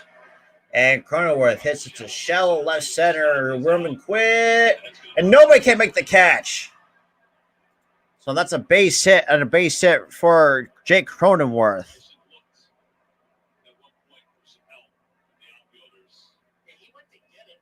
He went full steam to get it, and I think just as he was getting ready to catch it, I think he heard kind of footsteps, but I don't think Roman Quinn actually called for the ball. Roman kind of pulled up, and so did Scott, and unfortunately. Unreal. Like, someone's got to make the catch out there.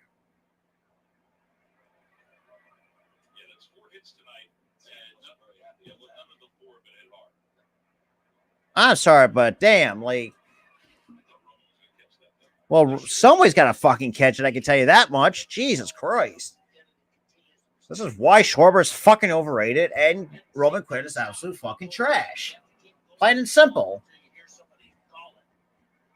Now we got Ha-Seong Kim, and he's 0 for 2 with 2 groundouts so far in tonight's ball game.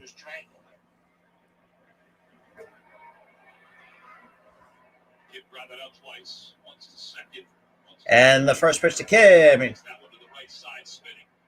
Segura has it for 1, 2. Can't make the play. So 6-4 in the putout with 1 away here in the top of the 6th.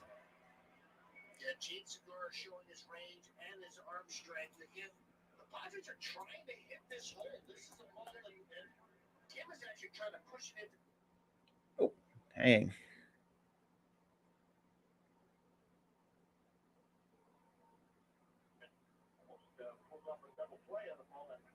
Oh, great. Hang on a second, guys. Looks like MC Sports Philadelphia is having technical difficulties.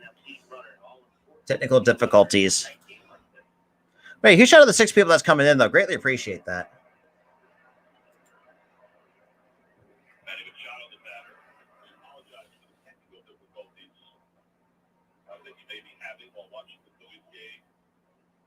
Trying to give you at least as good a description as possible with the picture being out for the moment. Trying to get rectified as soon as possible. No balls and 1 strike. Manny Machado, runner at first base. All right, so yeah, still got 1 out with an 0-1 on Manny Machado so far. But greatly appreciate it for those who are tuning in, though. Try to go for a double play here.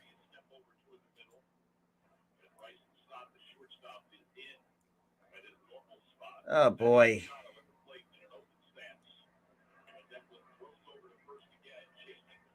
So Kim is pretty much just drawing the throw because I don't think he's like not that big of a threat to steal second base.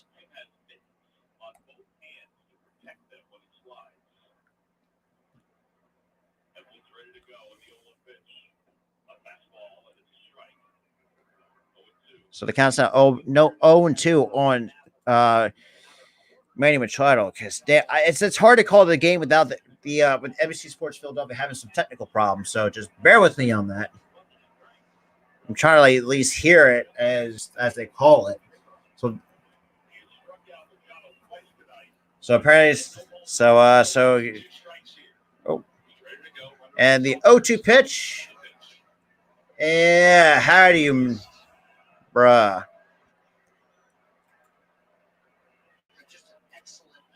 So ball and 2 strikes to Manny Machado.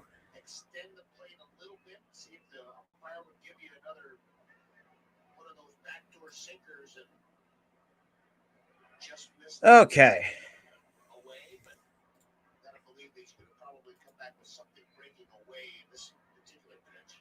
And here comes the 1-2 pitch. Misses outside for ball 2 to Manny Machado. He has struck out. I mean, Eflin has gotten to Machado twice with strikeouts.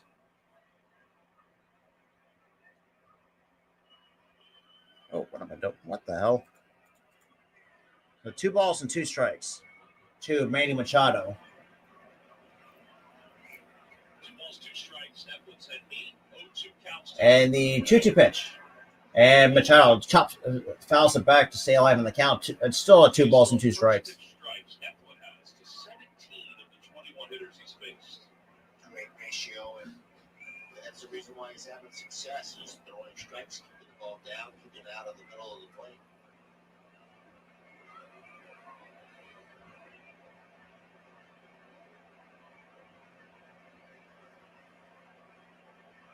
And the 2-2 pitch. And Machado pokes it foul to stay alive in the count. But yeah, huge shout out to the 5 people that's still sticking with me here through a lot of different technical difficulties as well. Greatly appreciate that. So right now we still got 2 balls and 2 strikes here at the top of the 6th. Machado kind of giving Eflin a little bit, working Eflin a little bit. Had a chance to chat with him. Oh my goodness, yes. And here comes a 2-2 pitch from Eflin. That misses downstairs in the dirt for ball 3. The Giants. Oh my God. Hit the wrong fucking button. Bear with me, guys. So 3 balls with the 2 strikes. Oh, damn, I apologize for that. Jeez. The Washington Nationals. He was the manager of the Nationals. Yep.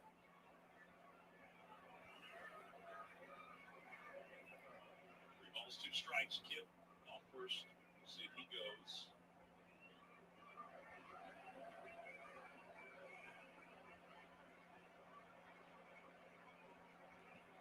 And Eflin kicks and deals a 3-2 pitch.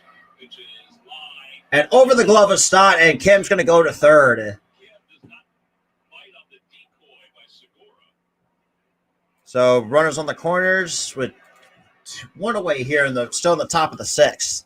With 1 out here in the 6th inning. Well, you talk about a game of inches. He saw Machado off on this pitch, and he just kind of fights it off. Bryson Stott, who made an unbelievable leaping catch. Just by inches from Stott making that catch. That would have been an easy double play, obviously, and now it's a first and third situation again for the Padres. How close was he? Now we got Eric Hosmer now coming up. And he, Now you've got Hosmer. Look at the numbers he has. 5 of 7. Getting the runner home from third. Yeah, this is exactly how they've been manufacturing runs. They haven't been doing it by bombing the ball. They've been doing and Hosmer is 0 for 2. And the first pitch. Kicks and deals from Eflin. Misses inside for ball 1. So 1 ball, no strikes to Eric Hosmer.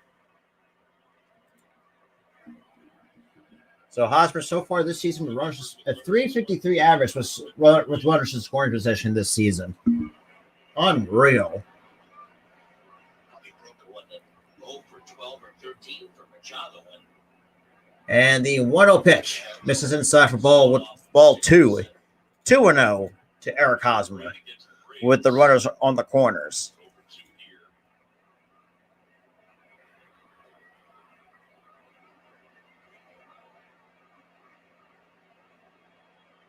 A little sicker for a 4-6-3 double play. That's what I'm calling right here. Now Hosmer hits the ball hard, so He's not a great runner as long as he hits the ground ball right at the right shirt. And the 2-0 pitch. And Hosmer pops up to Gene Segura for out number 1. Or I'm sorry, out number 2. I apologize. So that's a broken bat. Fly out for Eric Hosmer. Man, you ever talk about really sawing off? That looked like he sawed him off towards the handle part of the bat. Up and in, goes exactly where you're supposed to go to a left-hander. And again, Hosmer has a tough time getting the ball that's up in the zone, and struck him out with a backdoor cutter once earlier. Now we got Jackson Profar. I think he's 1 for 2 tonight with a single. Back in the second with that races up to his average to 190, a clip of 190. I mean, look, I think Eflin's pitching well. Just like that, some of the player defense cannot make plays. I mean, definitely fucking Quinn can't make anything. And the first pitch to Profar, and he swings and fouls it all for strike one. We're talking out to the concourse of the third level. He wasn't going to get sawed off on that cutter.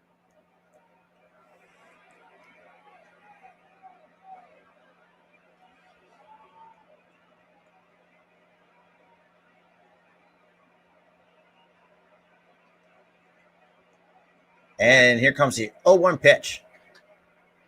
And Profar hits it to right. Herrera makes the catch for out number 3. So Eflin gets out of another jam, runners on the corners jam. So to the bottom of the 6th we go for the Phillies, who are still down 1 to the San Diego Padres. All right, let's just close my door. All right, here we go. Oh boy, unreal from this Phillies team. After smacking the ball really hard on the West Coast trip, but they can't produce anything against a Padres team. Like, come on now. All right, let me just keep my door cracked open a little bit, so just bear with me on that. Oh my God.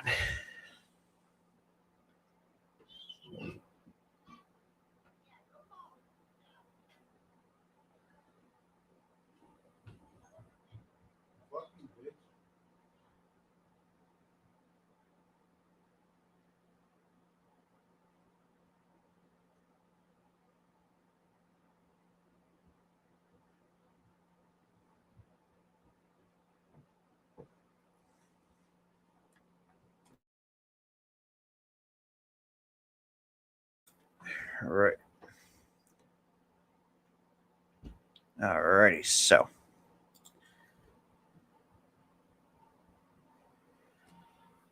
Oh boy.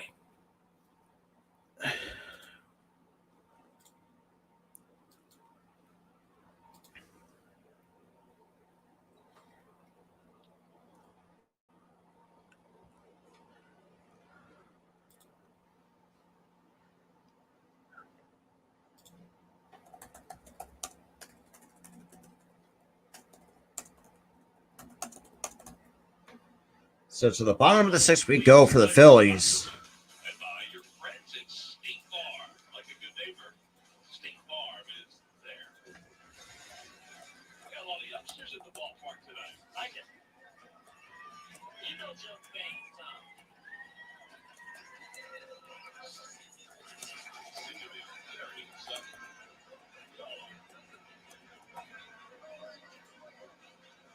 And we got Roman. So we got Mackenzie Gore now coming onto the pitch for the San Diego Padres. So far, C Money still down 1-0 to the Padres. And here, going here to the bottom of the 6th now, we got Mackenzie Gore on the pitch for the Padres. Basically acting as a 6th starter now, with Clevenger now back in the rotation, coming off of that Tommy John. And he's just got great stuff. Fastball, slider, curveball, change. Then we got Roman Quinn leading off at the top of the order. And the first pitch from Mackenzie Gore, and Roman Quinn bunts it to the left. Machado makes the play for out number 1. Unfucking real. Joe almost made that call, right? Tough guy to bunt on because he's just so good over there. It was a beautiful bunt by Roman. Yeah, just good bunt, but it was just a little bit too hard. Now we got Reese Hoskins coming up for the Phillies with 1 away here in the bottom of the 6th. He is 0 for 2 with a strikeout and a ground out. Hey, huge shout out to the 6 people that still sticking with me here for another Phillies stream. Greatly appreciate that as well. And the first pitch to Hoskins misses way outside for ball 1 at 95 miles an hour. You're going to get a 4-seam fastball from Mackenzie Gore. He is going to throw a fastball 67% of the time, and he trusts it. He's got other good stuff. And here comes the 1-0 pitch to Hoskins. That's on the outside corner for strike 1. Like, literally, take it the other way. If it's there, take it the other way. That's the reason why they're shifting. It's kind of it's really what's annoying me. So they can't just take it the other way. And here comes the 1-1 pitch. Misses upstairs for ball 2 from Mackenzie Gore. Mackenzie Gore was the #1 pick by the Padres in 2017 as the Phillies have bullpen action. Oh, great. Set Familia down because I am not want to see this dude pitch in a Phillies shooting. She got double barrel. And Hoskins chops a foul. Should have been ball 3, but oh well. Very undisciplined right now. Norwood, I don't mind. At least he actually on the road trip, he actually pitched pretty well out of the bullpen. But yeah, he shot with the 6 people though. Greatly appreciate you guys for still sticking with me here. Now the Cats down 1 ball and 2 strikes on Rhys Hoskins. And the 2-2 pitch. And Hoskins shoots a foul the other way to stay alive in the count. Still 2 balls and 2 strikes. Can't miss guys. Finally getting an opportunity to be in the big leagues. He comes from the same high school as 2 very large human beings. Yeah. One of them you know. Time has come and called. So let's say Hoskins. It looks like Hoskins called time to try to recollect himself here. But great, huge shout out to the 8 people that's watching the stream right now. Greatly appreciate that. And the 2-2 pitch. And Hoskins not happy with himself. Got a good pitch to hit and just popped it up. Cronenworth makes the catch route number 2. It's going to sound strange. That might have been the highest pop-up I've seen this year. Just missed this pitch. There's a couple of pitches that Reese, I think, would love to have back. That's one of the breaking balls earlier, and one was at bats. But got a couple of good swings. And again, typical baseball, just a game of inches and centimeters at times.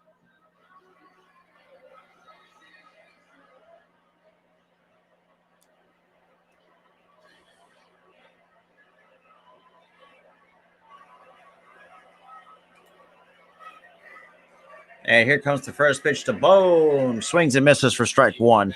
Interesting memory of Patrick Lennon. I remember him even in the minor leagues. He hit the ball so hard. Talk about having some raw power. Holy moly. You know, back in minor league baseball in AA, the one year he was with us in Trenton. And the 0-1 pitch. That is in there for a called strike 2. So one day he came out without the sleeves. He was well built. Let's put it that way. Pipes. 0-2 to Alec Bohm. And Gore kicks and deals the 0-2 pitch to Alec Bohm. And Bohm chops a foul to stay alive in the count. So it's still no balls and 2 strikes. Mackenzie Gore up to 97 with that 4-seam fastball. Got real good life at the top of the zone.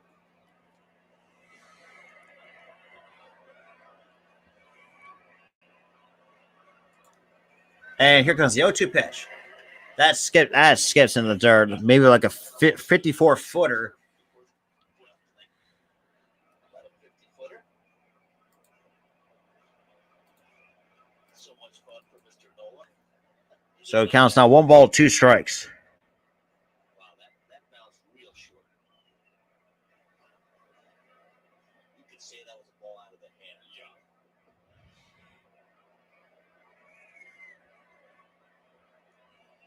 And the 1-2 pitch. Swing and a miss, strike 3. Fucking real from this team.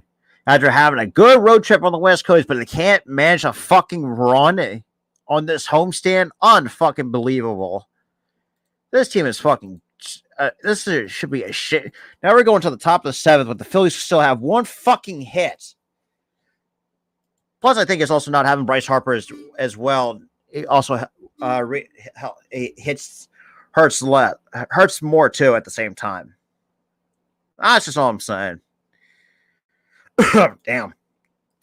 While we're in the commercial break, I'll be right back.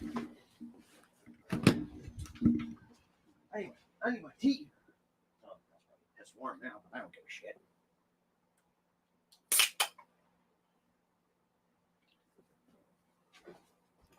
Oh. Oh, there we go. Whew. Sorry, I had to get a drink really quick. Also, not sponsored by Arizona Sweet Tea. All of these things are these are bangers though.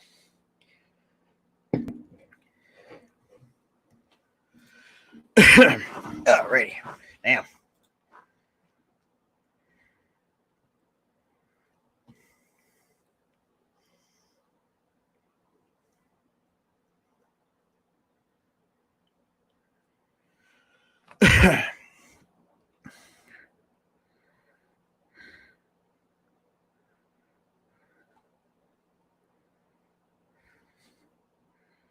So we got James Norwood coming on to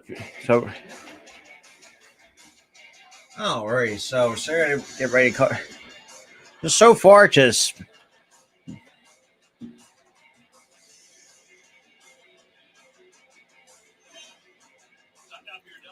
So far, only one run on 5 hits for the Padres with 1 error and no runs on 1 hit for the Phillies. Now that's a call for concern right there. After having a great road trip, swinging the bat, and then just can't get it going.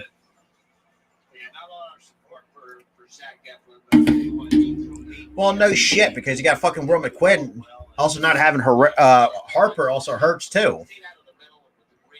So I got James Norwood now coming in and pitch the 7th and the first pitch.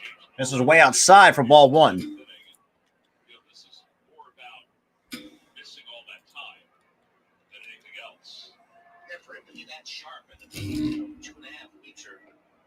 And the 1-0 pitch.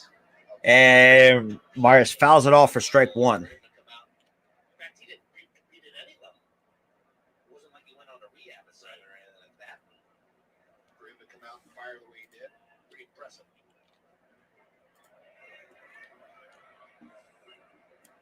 And the 1-1 pitch. This is way outside for ball 2. Like I swear, some of these professional pitchers don't know how to finish through the pitch. It is fucking embarrassing. I can probably get these guys a fucking lesson of how to throw it. Just yanked it. Oh my god, hit the wrong button. So 3-1 on Will Myers. Unfucking real.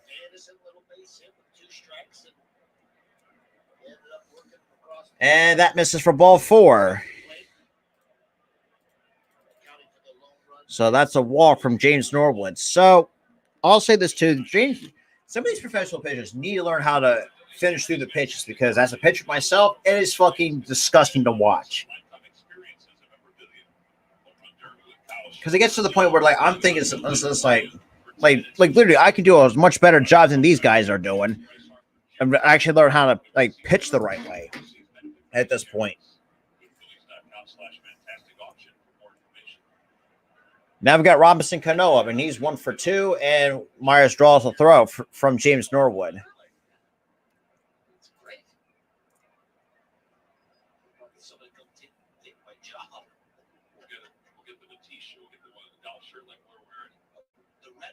And the first pitch to Cano swings and misses for strike 1.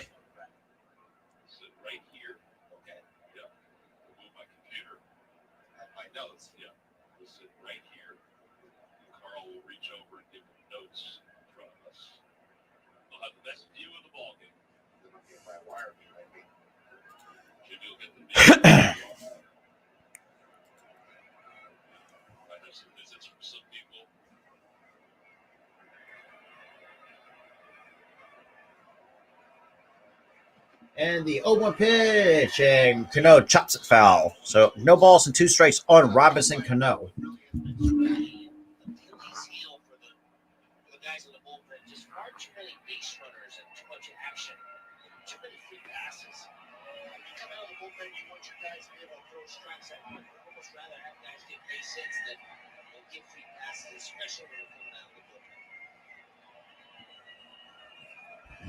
And the 0-2 pitch.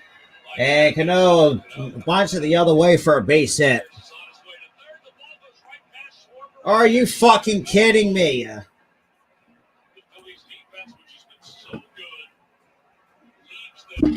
Bro, Schwarber, you are a fucking overrated piece of shit. Jesus Christ.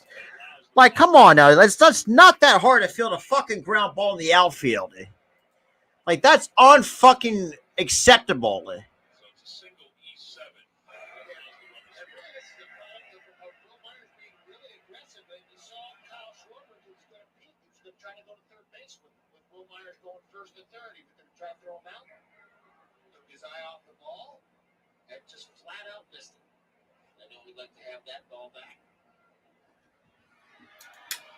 See, this is what happens when we need Harper. And that isn't there for a called strike. And these are the things that the Padres have done well. And we got with Austin Nola up at the plate. And he's over 2 tonight. So no balls on the strike.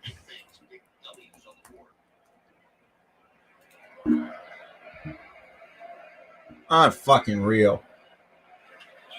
And Nola lines up to Alec Bohm for out number 1. Really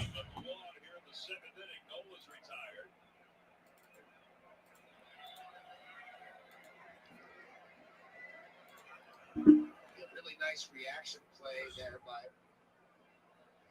Alec Bohm. This is an absolute bullet off the bat of Austin Nola. This is your GMC precision play of the game. See him barreling him up right there. Little top spin action. Unfucking real at this point. So with one out, the Phillies will make a pitching change. Brad Hand is coming on. We'll be back after this. So we got a pitching change here.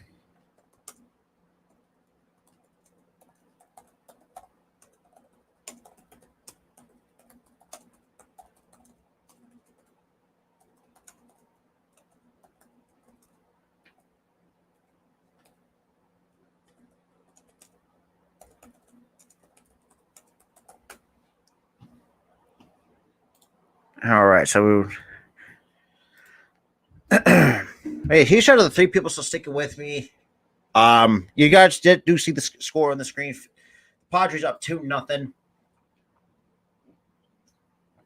over the Phillies because the Phillies can't fucking do shit since having a great road trip against the Dodgers and all these good teams on the West Coast can't get shit done and can't get stuff done in their own home ballpark. That's a problem that I have with this franchise. It's ridiculous. It is ridiculous to see a team.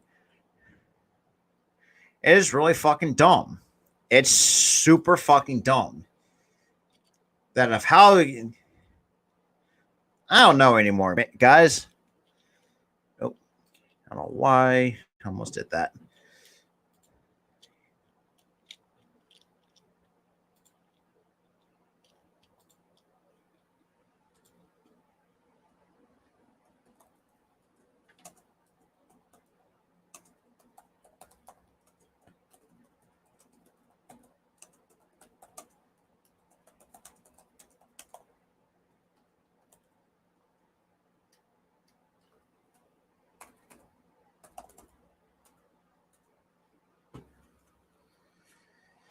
Okay, let's see what's going on. Nobody cares about these damn commercials. Oh, what the hell? Get out of here.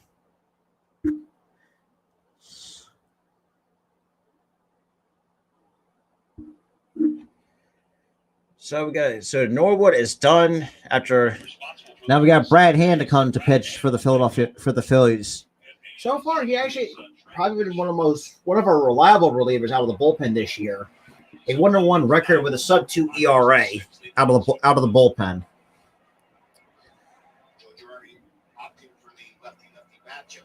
And he got Trent Grisham against Brad Hand.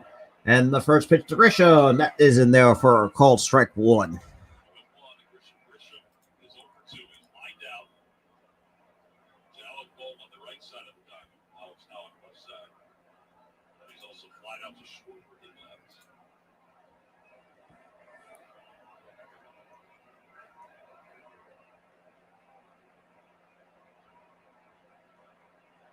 And the 0-1 pitch misses a bit outside for ball 1 to Trent Grisham. Really, Brad Hand's job is to try to in hand. Unfortunately, the Phillies have not been swinging the bats all that well today, but they're still in this game and they can keep this to a 2-run game. And the 1-1 pitch, that's in there at the bottom of the zone for strike 2. A ball and 2 strikes on Trent Grisham. Excellent slider from Brad Hand right there. Get himself into ahead of the pen.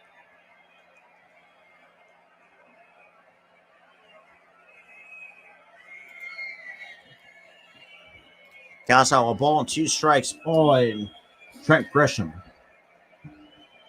And here comes the 1-2 pitch. Misses downstairs for ball 2. So Hand got it. Grisham to flinch a little bit, but didn't get him to commit. He's hitting under 160 in his last 17 games. They got Cronenworth on deck. 2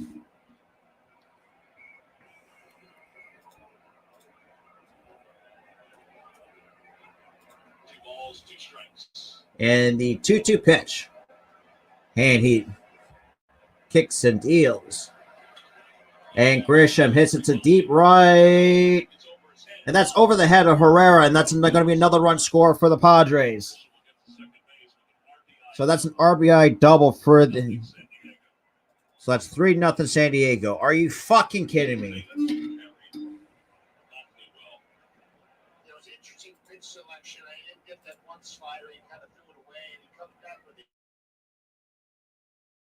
right out over the plate. Bishop didn't miss it.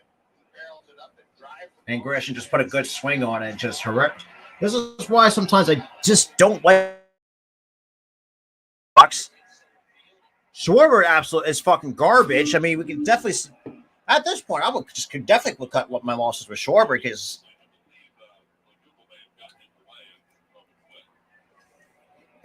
and Quinn, we all know how bad Roman Quinn is. And we got Jake Cronenworth. He's 1 for 3. And the pitch. That is in there for a call strike 1 to Jake Cronenworth. Yeah, it's interesting that he would go with fastball there. And it kind of has a base open. It was a 2-2 count. I guess he didn't feel comfortable. I thought he could sneak one past him. But it was just a fastball. It was not well located. And Bishop took advantage of it.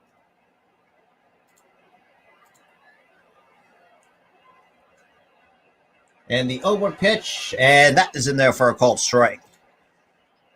Because if I'm Cronenworth, the thing is with Cronenworth too, the fact that he just check swing that, it's just like I don't know if you're number one, you either didn't see it, you were not expecting the second fastball, or you're probably just sitting on breaking ball, which is number 2, or number 3. It's just like you just got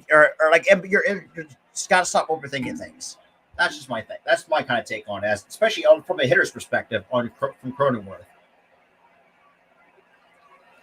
And he chops a hanging slider foul. Yeah, he certainly did. He hung that slider there. And it's not. So got 1 ball, still no balls and 2 strikes, too. Unfortunately, he just fouled it back.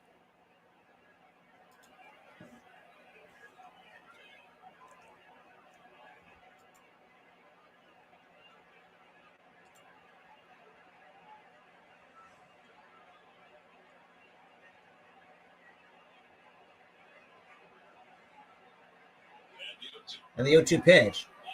And that's so Quinn, surprising actually, Roman Quinn catches a fly ball for out number 1. So, I'm sorry, out number 2. I apologize. Wait, he showed the 5 people still with me here. I just keep pulling up my damn phone.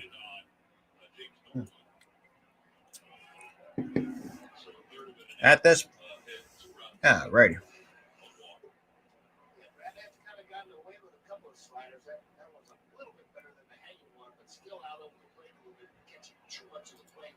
It was just flying out. It makes the play. You have to be a little bit sharper with that slider in these situations, in these tight situations. We got Hassan Kim in the first pitch from Hand. That is in there for a call strike.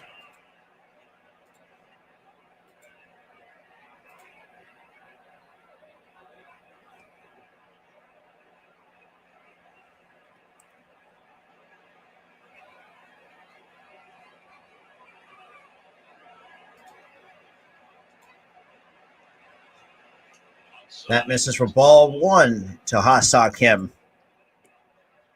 has grounded out 3 times. Twice to second, once to third. Zach Eflin started today with 6 innings, allowed 5 hits, 1 run. He was fantastic. And now the 1-1 pitch. And the 1-1 pitch misses inside for ball two.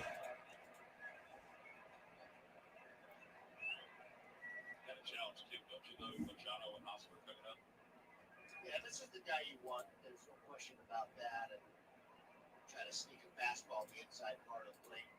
It's just a little bit off the mark. It seems like he's got his arm in a consistent arm slot now, and hopefully he can fight through it and make a pitch when he has to. And the 2-1 pitch. That misses for ball three. You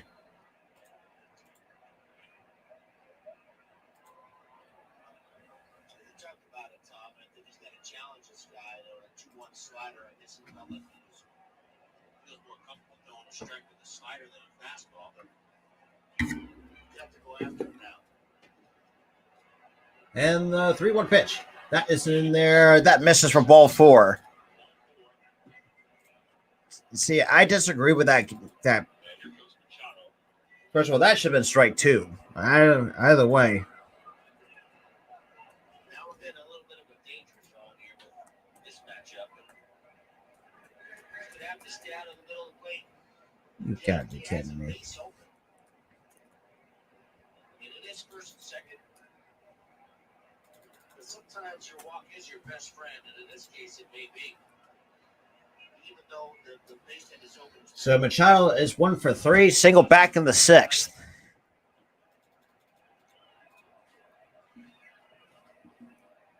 Machado is 1 for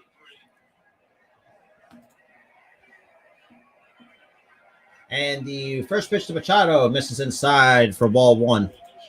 Off the glove of JT Realmuto. Play tomorrow after getting the injection in his elbow with a partially torn UCL. So some blueberries. It's the world's most perfect food. I've been told. And the first pitch, and that fouls it back. And 1 strike. So a ball and a strike to Manny Machado.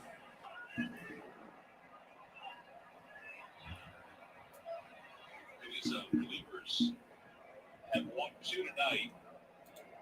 That puts them at 67 walks out of the bullpen. In the National League, only the Reds and the Pirates pitchers have walked more. And that's short left field, and Schwarber makes the third out here in the bottom to the top. Bottom of the top 7 is done for the Padres. To the bottom of the 7th we go with the Phillies down 3-0. Honestly, I got no words for how this team has actually played like absolute garbage.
Sorry about that. I forgot I had my mic muted. I didn't realize that.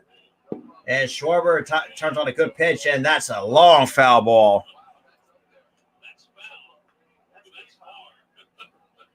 And that's just a long foul ball for Kyle Schwarber.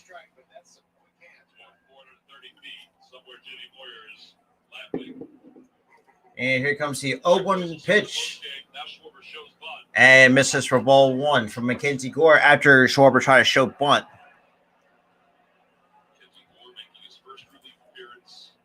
So far, 0 for 2 with 2 strikeouts. Still goes to show that Kyle Schwarber is still overrated. And the 1-1 pitch, that is on the outside. Literally, dude, go the other way. Like, that's not that fucking hard. I don't understand what these professional hitters are looking for. Like, literally, I've seen faster pitching like that, and I made some good content, and they got some hits out of that. Jesus Christ. And there he goes. Strikeout, third strikeout of the day for fucking Schwarber. Hey, Girardi, just sit his ass down on the fucking bench. Dude's fucking terrible.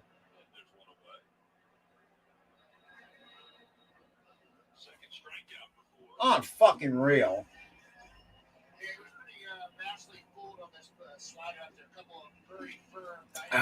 Oh, damn, excuse me. We got Nick Nelson now warm up in the Phillies bullpen. Like I said, still goes to show that Schwarber's still an overrated outfielder. Shitty defensively. The only guy that I feel like when we signed to the offseason that actually produced was Castellanos. That's pretty much about it. And the first pitch to Castellanos tops it on the ground. Machado backs up, goes to the first, and the dugout, and Hosmer cannot come up with it. That should be at least be like an E3 on Eric Hosmer, because let's be real, as a first baseman, you gotta have that. You gotta make that pick. But I do think at times Hosmer has a tendency to stretch a little bit too early than anticipated.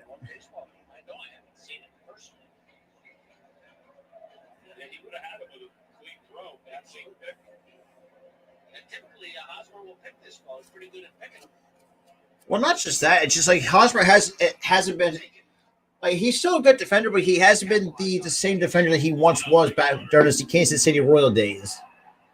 And that pitch misses outside for ball 1-2, Gene Segura.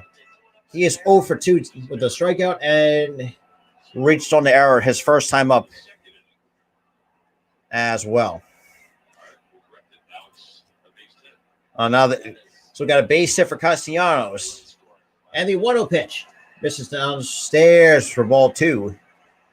From Mackenzie Gore to Gene Segura. But yeah, he's one of the 4 people that's still sticking with me through this abysmal game that the Phillies were playing against the Padres. And let's be real, not that good anyways, despite what the record says.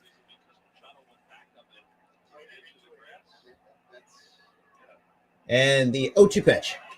And Segura takes that for a called strike. Not going to lie, that's an easy hittable pitch. This is fair. With a clean throw, he's out by 2 strikes. Well, it looked like he stretched a bit early. That's why. And the 2-1 pitch. And Segura lines into center for a base hit. Well, thank God for at least some bats are waking up. Jesus Christ. I swear, like, it's like does anybody just like, are they dead or something? Like, wake up here. Like, because you cannot be playing catch up at this point in the game. So now we got runners for first and second with 1 out here in the bottom of the 7th.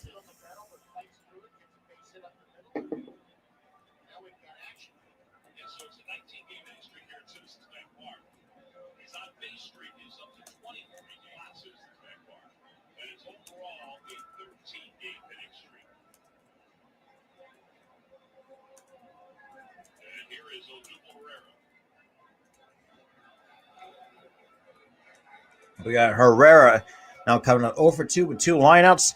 And at least he's another guy that actually knows how to put the ball in play. Even though it was unfortunate he lined out twice, but at least he's actually actually doing what a lot of hitters should do is at least learn how to put the ball in play. Unlike Schwarber, who knows how to give up on it. So plain and simple. It's just tough to see Schwarber just being this absolute trash. I'm just saying. Hey, here's shout out to the 5 people that's sticking with me here. Thank you for the. And so now we got Mackenzie Gore already getting set and delivers the first pitch to Herrera, and he went around, tried to hold up a swing, but he went around on that check swing.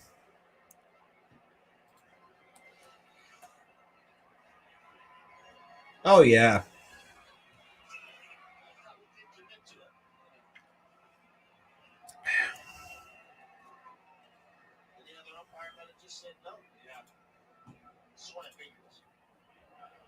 And the 0-1 pitch. This is outside for ball 1. And that's the thing too about with Herrera. And Herrera's not is not a great uh, player by any stretch of me, despite minus the off the field stuff last couple of years. But I think he's solid and he's decent enough to where he's actually a lot better. Could is better than Schwarber.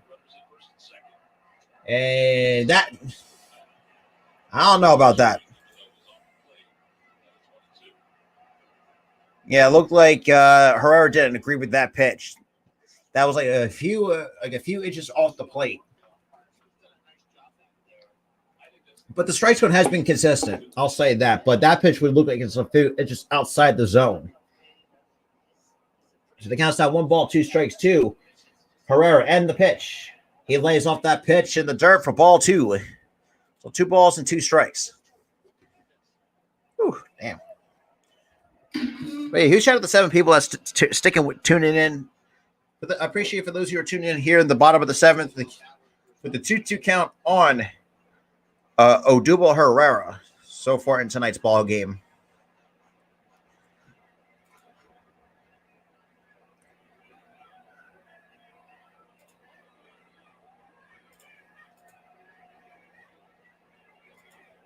And the 2-2 pitch from Gore. And Herrera pops it.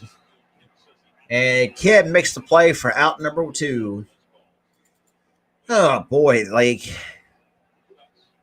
look, 0 for 3 from Herrera. Like I said, very unfortunate, but he's just out in front. Like, you can't stop, not learn how to get out in front of pitches and try to meet it towards the point of contact.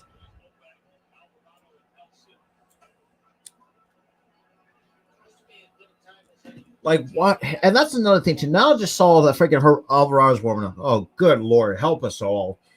Because Alvarado is fucking wild as shit. I'm just saying. Now we got JT up with runners from first and second. Now with 2 outs here in the bottom of the 7th. Can't capitalize. And JT hits it on the ground. And that is the end of the 7th. Fuck you. This team fucking frustrates me. Oh, I don't know why I'm spelled top wrong. Like, can't capitalize with 2 runners on fucking really. At this point, I feel like we could do a lot better without Girardi. I can tell you that fucking much right now.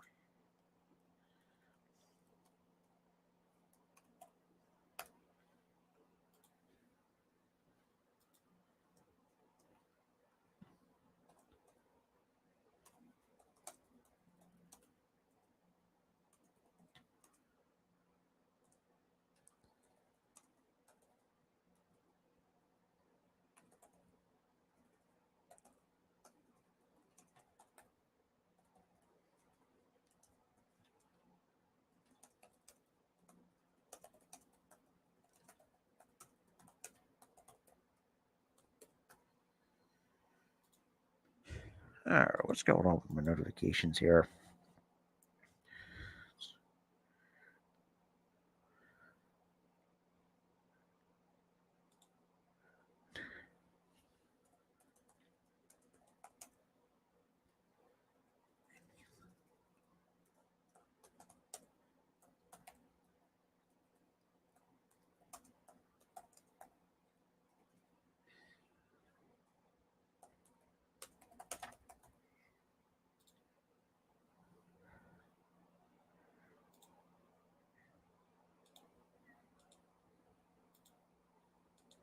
To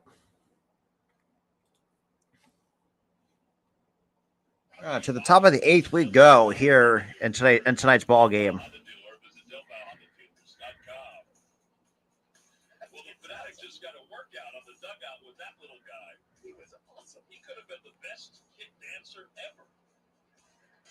His feet were moving faster than Mike Clevenger's.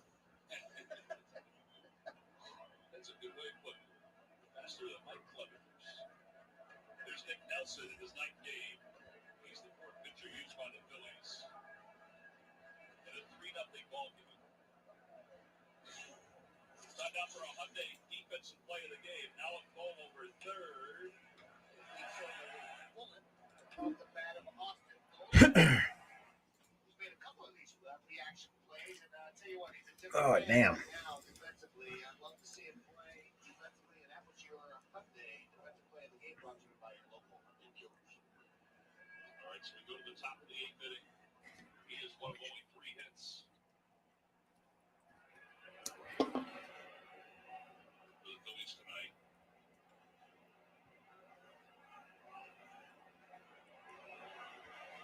And the first pitch from Nelson misses outside for ball 1. But yeah, but for those who are tuning in, I hope you guys enjoyed my new scoreboard design, or well, technically format that I'm going to be using from now on instead of doing my own production, which usually I will have it like below the screen. Okay, of course that pitch is down below the zone, but that's in there for a called strike. Let's be honest, that's ball 2 right there. And the 1-1 pitch, and Hosmer shoots a foul.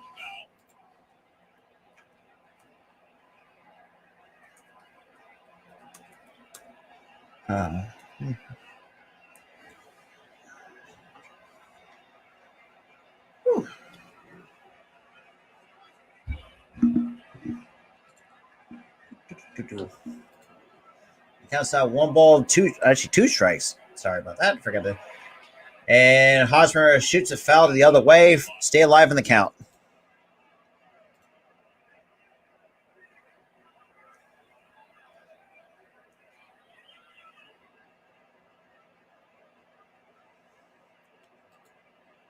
See him coming back with that changeup again, but he's got to keep it down in the zone. He was a little late on that fastball, so he's going to throw a changeup. And the 1-2 pitch. Back toward the middle. And back towards the middle. Side can't make the play. Come on, God, this team is fucking shit defensively tonight. Jesus fucking Christ, make the fucking play. It's not that hard. God damn. I'm just saying, but man, you guys are fucking professionals and you can't make the simplest plays. And this is why, like I said, this is another reason why I hate the fucking shit, because of shit like that. So now we got a base runner on first, but nobody out here in the top of the 8th. And they got Jerks and Profar now up for San Diego.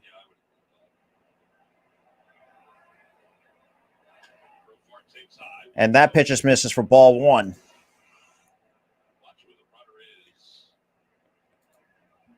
See him take that back angle. I think he's not even halfway down the line when he bounces that ball. He probably would have thrown it out, but because he fielded it, I guess, in the center. That is in there for a called strike 1. And I gotta believe that at shortstop, sometimes you just have to cut off the angle, have it come straight across, and that on that particular play, would have been much easier play for him. So kind of played into it. Almost like Machado played that over. Yes.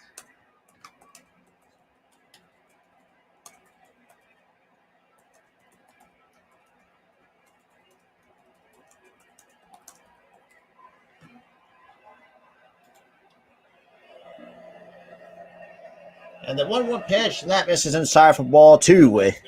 So 2-1 to Jerks and Profar.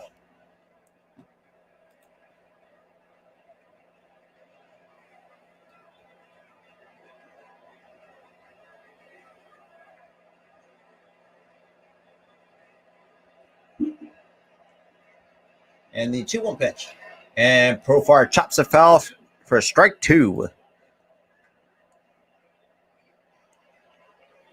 changeup has been a little bit of an equalizer for Nelson during the course of this season so far, and it's been a good pitch for him. Yeah, he made a very good pitch on Hosmer, got a ground ball, soft ground ball. Unfortunately, the Phillies couldn't make the play, but it's been a pretty effective pitch against lefties for him. They got the count still 2-2 to Jerickson Profar in the pitch. Swing and a miss on a changeup at 89 for strike 3. So one away here in the top of the 8th. Oh, damn. There's been a middle of a couple runs tonight. There's that changeup with late life to it. It almost looks like a sinker. He throws it so hard. We got Will Myers now coming up. With a good arm action, just He's 1 for 2 with a single walked, and he's scored twice in tonight's ball game. And the pitch misses upstairs for ball 1.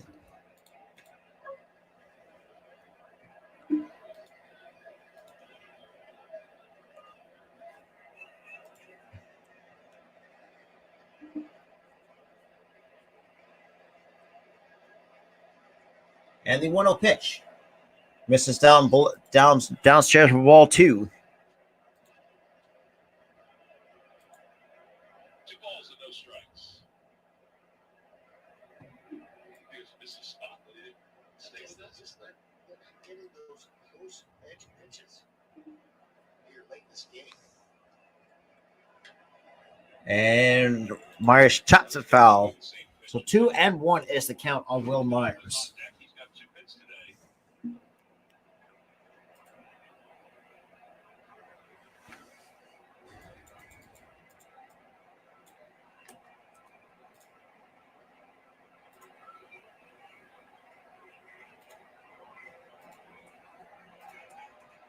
And swing and a miss, strike 2 from Will Myers. Pitcher, 95 miles per hour or more.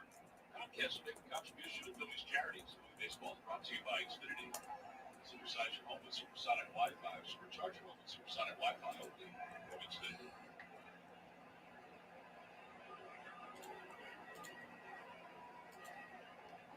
The count is 2-2 to Myers. And the 2-2 pitch.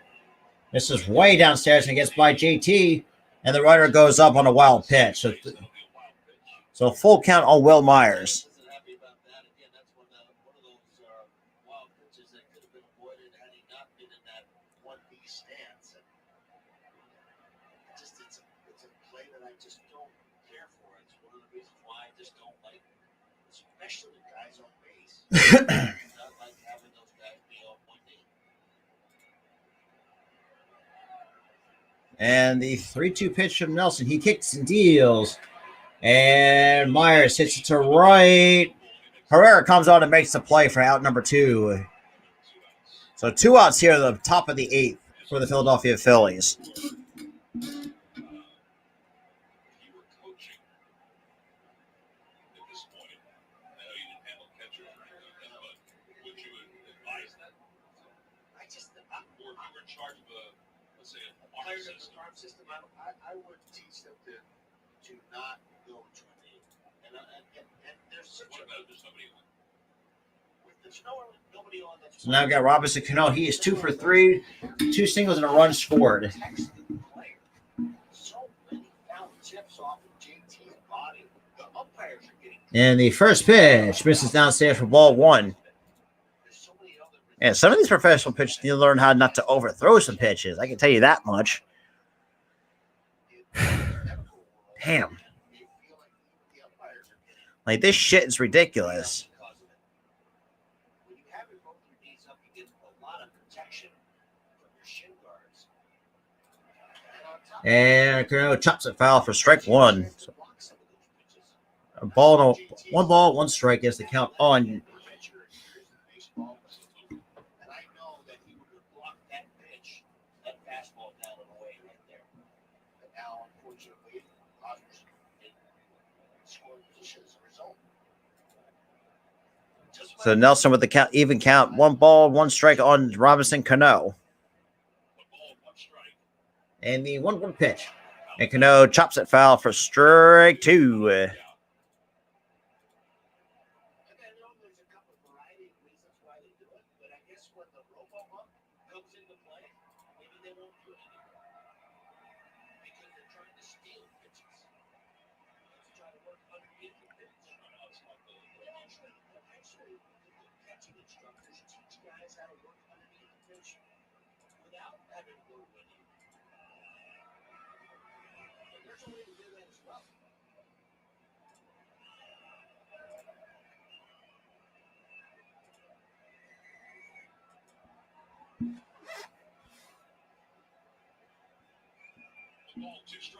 And the 1-2 pitch misses downstairs for ball 2.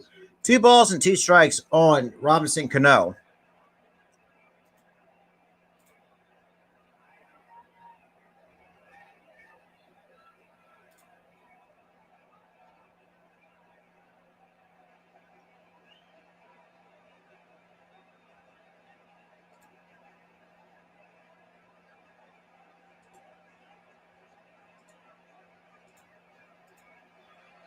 And Cano hits it to left. And Schwarber makes the catch for out number 3. So outside that leadoff walk and that pass ball, so Nick Nelson just gets out of this inning clean. So to the bottom of the 8th we go, with the Phillies still down 3-0. Oh damn.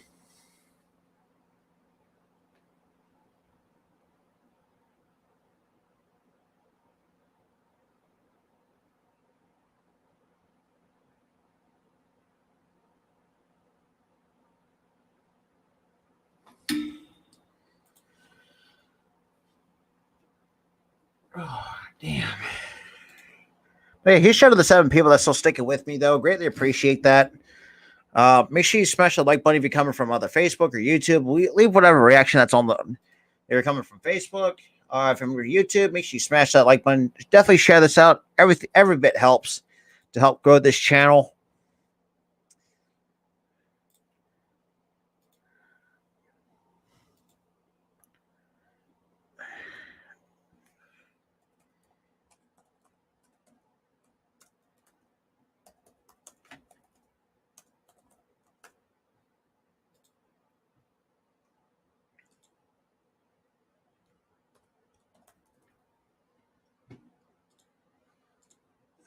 Okay.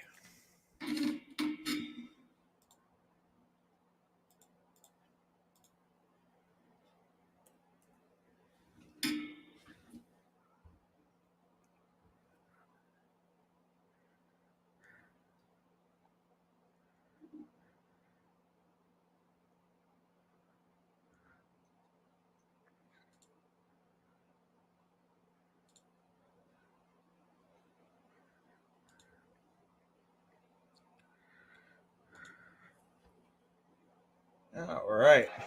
It's time to add an MVP to your collection. All fans will receive a Toyota Price Harper Bobble figurine on Friday, June 10th at 7:05 when the Bills host the Diamondbacks. Order your tickets to this popular giveaway by going to Phillies.com. And Nelson and JT Robuto talking in between innings. Johan Camargo is going to pitch in. So we got Johan Camargo. Who's he pinch hit for? And that is in there for a called strike. Number 1, it's a number he wore when he was in high school. And it was available. Yeah, I was wondering whether that's the only reason It was available. Not because he was the number 1 pick. No, I don't know if he has nothing that old. Yeah. And the 0-1 pitch to Camargo misses upstairs for ball 1. Because he wanted to be the number 1 pick. That why he does it? Yes. That's what he can do. He Counts out 1 ball, 1 strike to Johan Camargo. And the 1-1 pitch. That's in there for a called strike. Now counts out 1 ball, 2 strikes on Johan Camargo.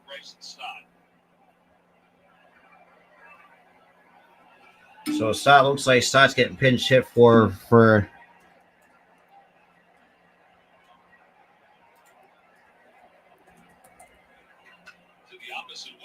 and that's a base hit for Johan Camargo.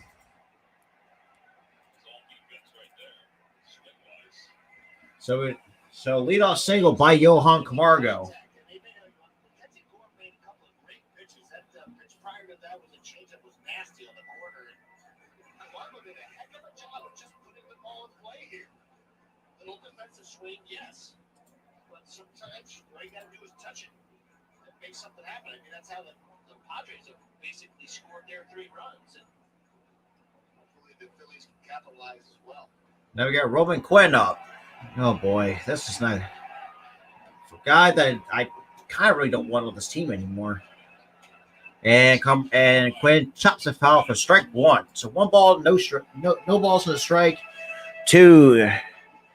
Roman Quinn, he is 0 for 2 with a flyout and a ground out. See Roman try to punch one over there to the right side again. A lot easier said than done, but he's probably going to get a fastball at some point in this at bat. They can just kind of swing late, slice one over into the hole. And the 0-1 pitch, that is in there right down the middle for strike 2. Oh, man, let me get my mic down. Some balls here, some baseballs, deep balls. Straight from the humidor.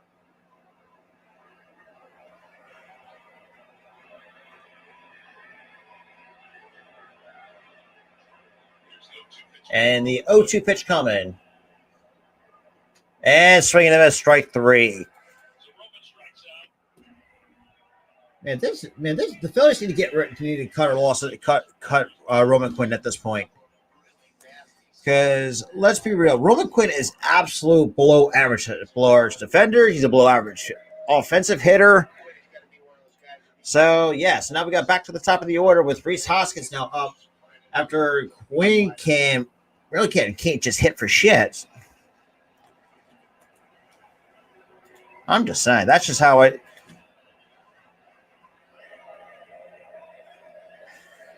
And the first pitch to Hoskins, that is in there for a call strike. Like, Larry, can you not turn on a Hoskins? Don't shake your head because you know because I know your mentality, your approach is, oh, I'm just gonna get walked. No, swing the fucking bat, dingus. That's why you got a bat in your hands. Swing it. If it's a hittable pitch, swing at it. Put the ball in play. Jesus Christ. And here comes the 0-1 pitch. And Hoskins laid on that, fouls off for strike 2.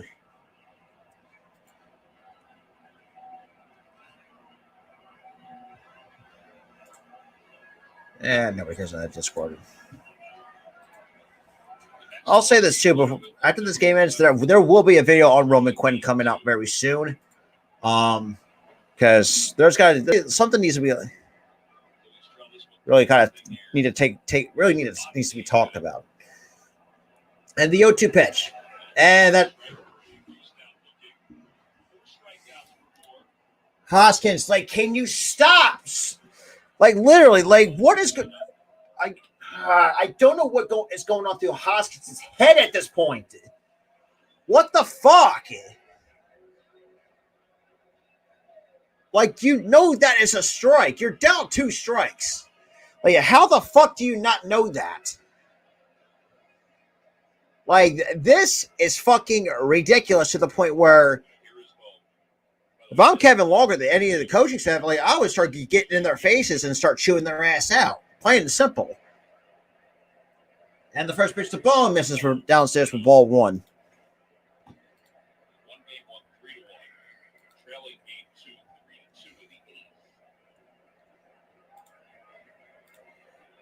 All right.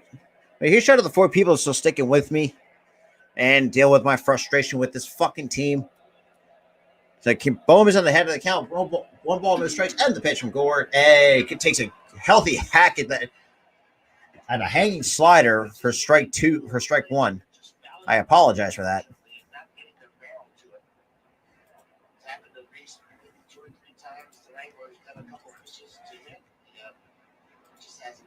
Capitalize on it. Alec Bohm right there with a fastball down the middle. I know he's kind of kicking himself a little bit.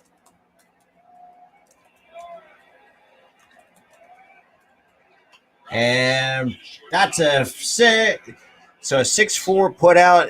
That's out number 3. To the top of the 9th we go. So top 9 we go with the Phillies still down 3.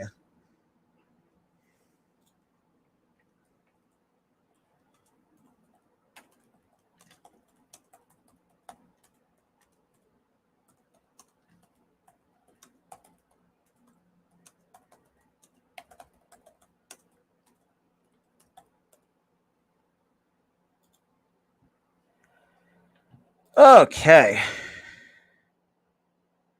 But he shouted the 6 people so actually tuning in with me. So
all right, to the top of the 9th we go with the Phillies still down 3. Balls weren't hit that hard tonight. Yeah, and it's really all about placement and just making contact. That was the fielder's choice. And obviously, if you don't get a big base hit, this ball being misplayed by Kyle Schwarber, allowing for that second run, and then Trey Grisham gets a pitch out over the plate, a 2-strike situation that from Brad Hand, and he drives in that third run, and that those score for the turning points. Top of the ninth inning, the Padres 3, the Phillies nothing. Camargo stays in the ball game to play shortstop. Here is And Segura makes the play out number 1 here. So 1 away here at the top of the 9th for the Phillies. Tip this ball, so it may be a 1-4 to me, but I'm not sure that it turned change the direction of the ball. it did. And that is generally why they put the 1 on there. So here's Grisham.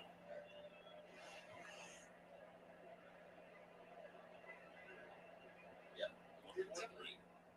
Yes, but generally, even if it hits the glove, let's say if it hits the glove and goes right at Segura, it wouldn't be a 1-4-3. Oh, really? But that one, I think, because it went up. Yeah, had a little bit of trajectory change.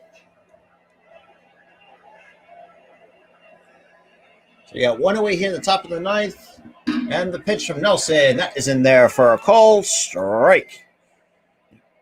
Oh, damn. Apologize for that. But he shot of the 5 people, so stick it with me.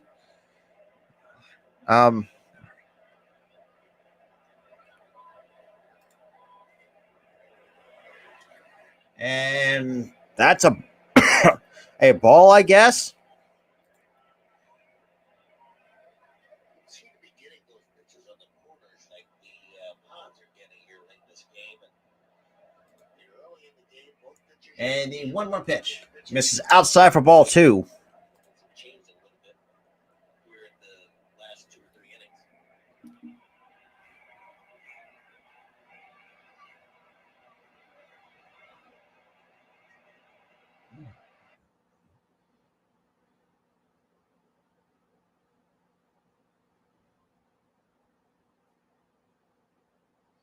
Okay, now it's a 3-1 count.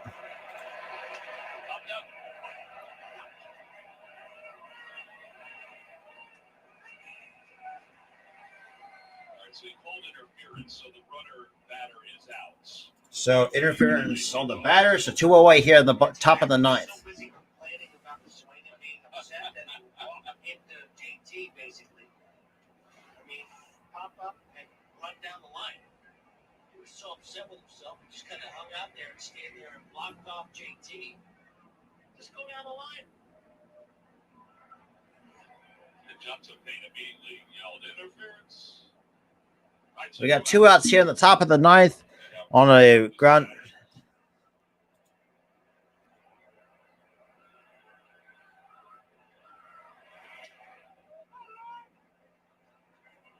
So that is in there for a call strike to Jake Cronenworth.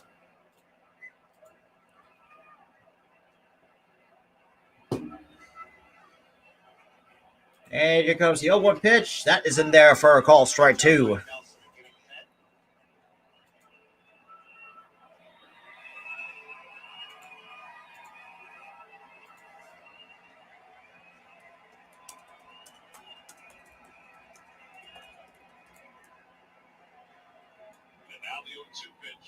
And the 0-2 pitch misses outside for ball one. Phillies handle the ninth inning. Schwarber, Castellanos, and Segura are the scheduled hitters.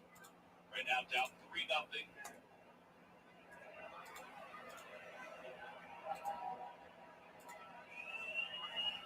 3-0.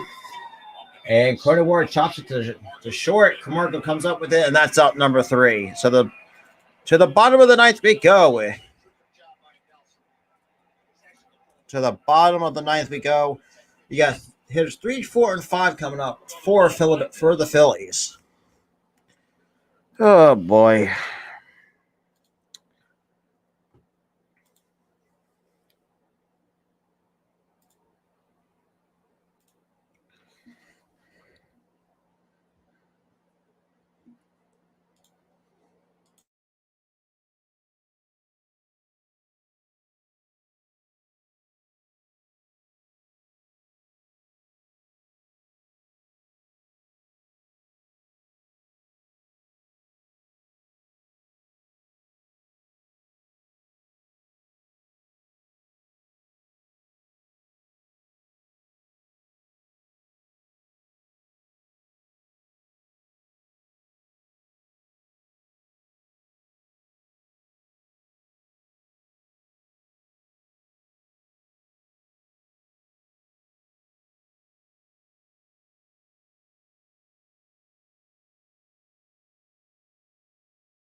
All right, so to the bottom of the ninth we go.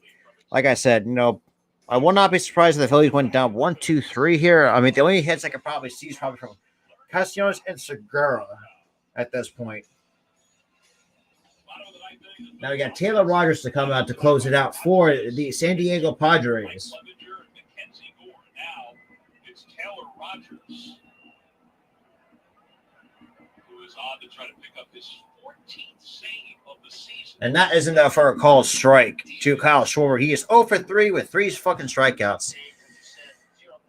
Honestly, at this point, let them give me a call, because let's be real, I could probably do a whole lot better job out of the bullpen than these scrubs. Some of these scrubs out of the bullpen, I can tell you that much. As a hitter, probably not. And that pitch misses outside for ball one. So that's just me. Hey, that's always been my dream, is to pitch for the Phillies, and the way you've seen how this pitching staff is, hey, just give me a call. At least I can get the job done. And I don't want to shoot my own horn, but and it counts out 1 ball, 1 strike to Schwarber. And the pitch. Like, dude, that's right down the fucking middle. Swing. So now it counts out 1 ball, 2 strikes. Like, there's really, what are you really looking for as a hitter? Like, you're looking for one specific pitch. Now, as a righty, I would definitely take a fucking hack at that. I'm sorry, but I don't know what the fuck is. I think Schwarber needs to have a couple days off.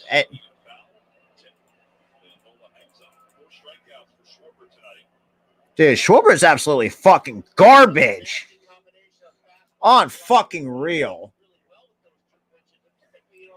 I'm pretty sure Girardi's not going to give him a day off. There's no fucking way.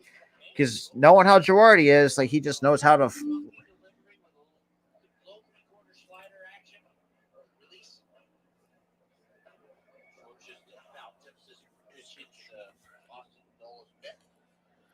I'm sorry, but this now we got Nick Castellanos up. Now he's 1 for 3 with a single. I think back in the 6th. One I saw, and the first pitch to him is in there. Oh, I don't know. He got lucky on what should have been a strike on the inner half of the plate, but I guess he'll take it at this point.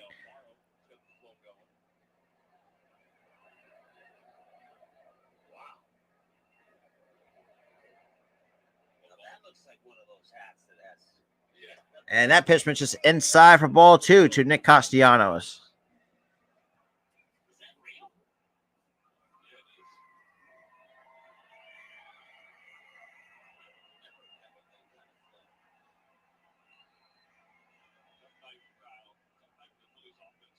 Well, no shit, because you're coming back from a road trip. You swung the bat well. That misses for ball 3 to Nick Castellanos. So 3-0 to Nick Castellanos.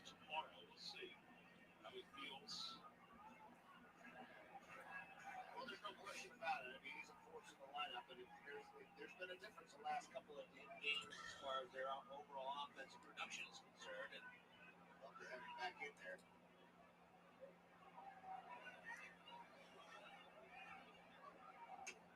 And obviously, Nick Castellanos was taken all the way, so that's in there for a called strike. Now it counts out 3-1 to Nick Castellanos. So we got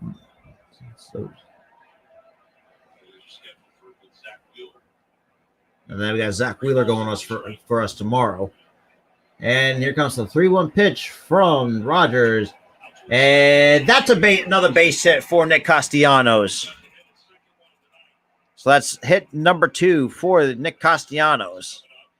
So at least somebody knows how to put the ball in play. Jesus Christ.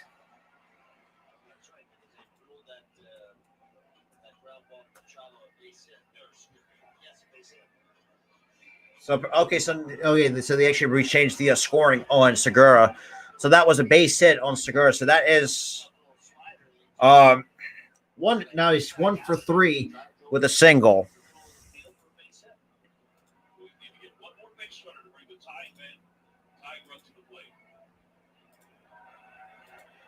And we got Segura in the first pitch. This is way inside for ball 1. So 1-0 on Gene Segura. He is 1 for 3 tonight in tonight's ball game.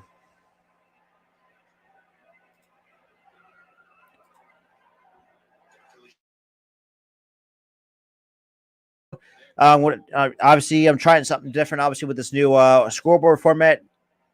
Huge shout out to scorecount.com, and that's in there for a called strike for using this different scoreboard format.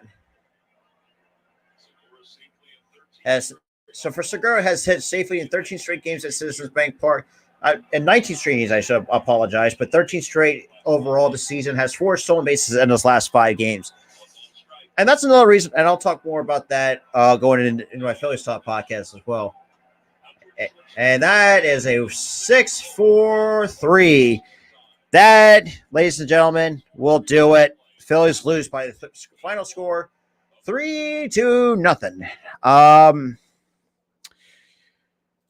Where do I want to begin with this team right now? Obviously, the fact that you want to cool off, after having a successful road trip, and then not having the batch, waking up, and for certain players, Schwarber needs to have a couple of days off because I don't know where his fucking head is at right now. Same with Hoskins at this point can probably pretty much go in the off season because let's be real, Hoskins has been a below average fielder for this team for the last couple of years. Herrera did what he could, but was very unfortunate in his 3 at bats. Roman Quinn is absolute fucking garbage. I don't know why we brought that dude back in the first place. Because the only time we ever use him, we put him in garbage time, if say we're blowing out teams, or use him as a pinch runner. Those are his two uses. And obviously, like I said during the stream, not having Harper really hurts them. But they're definitely going to get him back tomorrow after having a PRP injection, which hopefully could help heal his partially torn UCL, which, like I said, which it hurts.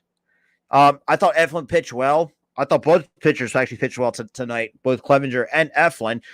And, the fact that, Eflin at times has a tendency to give up more than one run, but today kind of I just felt like I thought, Eflin did a pretty good job in, holding. And look, despite the fact the score it was 3-0.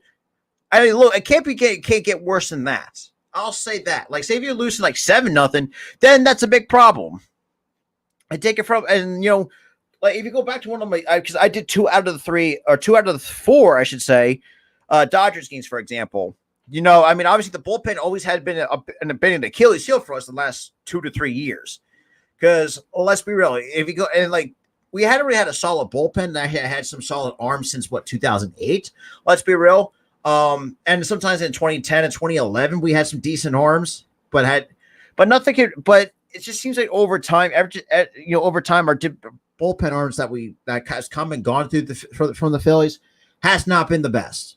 I mean, it's like I said, I'll talk more about this. Going to my Phillies Talk podcast, where I'll talk all things Philadelphia Phillies baseball. If you guys like Sixers, anything like Sixers related stuff, I got a separate show for that, the Sixers Top podcast, and I got the Eagles Top podcast as well. If you like all things Eagles football, and I will do this again on Thursday, the 19th, at a 1:05 start for the Philadelphia Phillies for Game 3, and you'll see me again on Saturday, May 21st at 1:00 for the Philadelphia Stars taking on the Tampa Bay Bandits.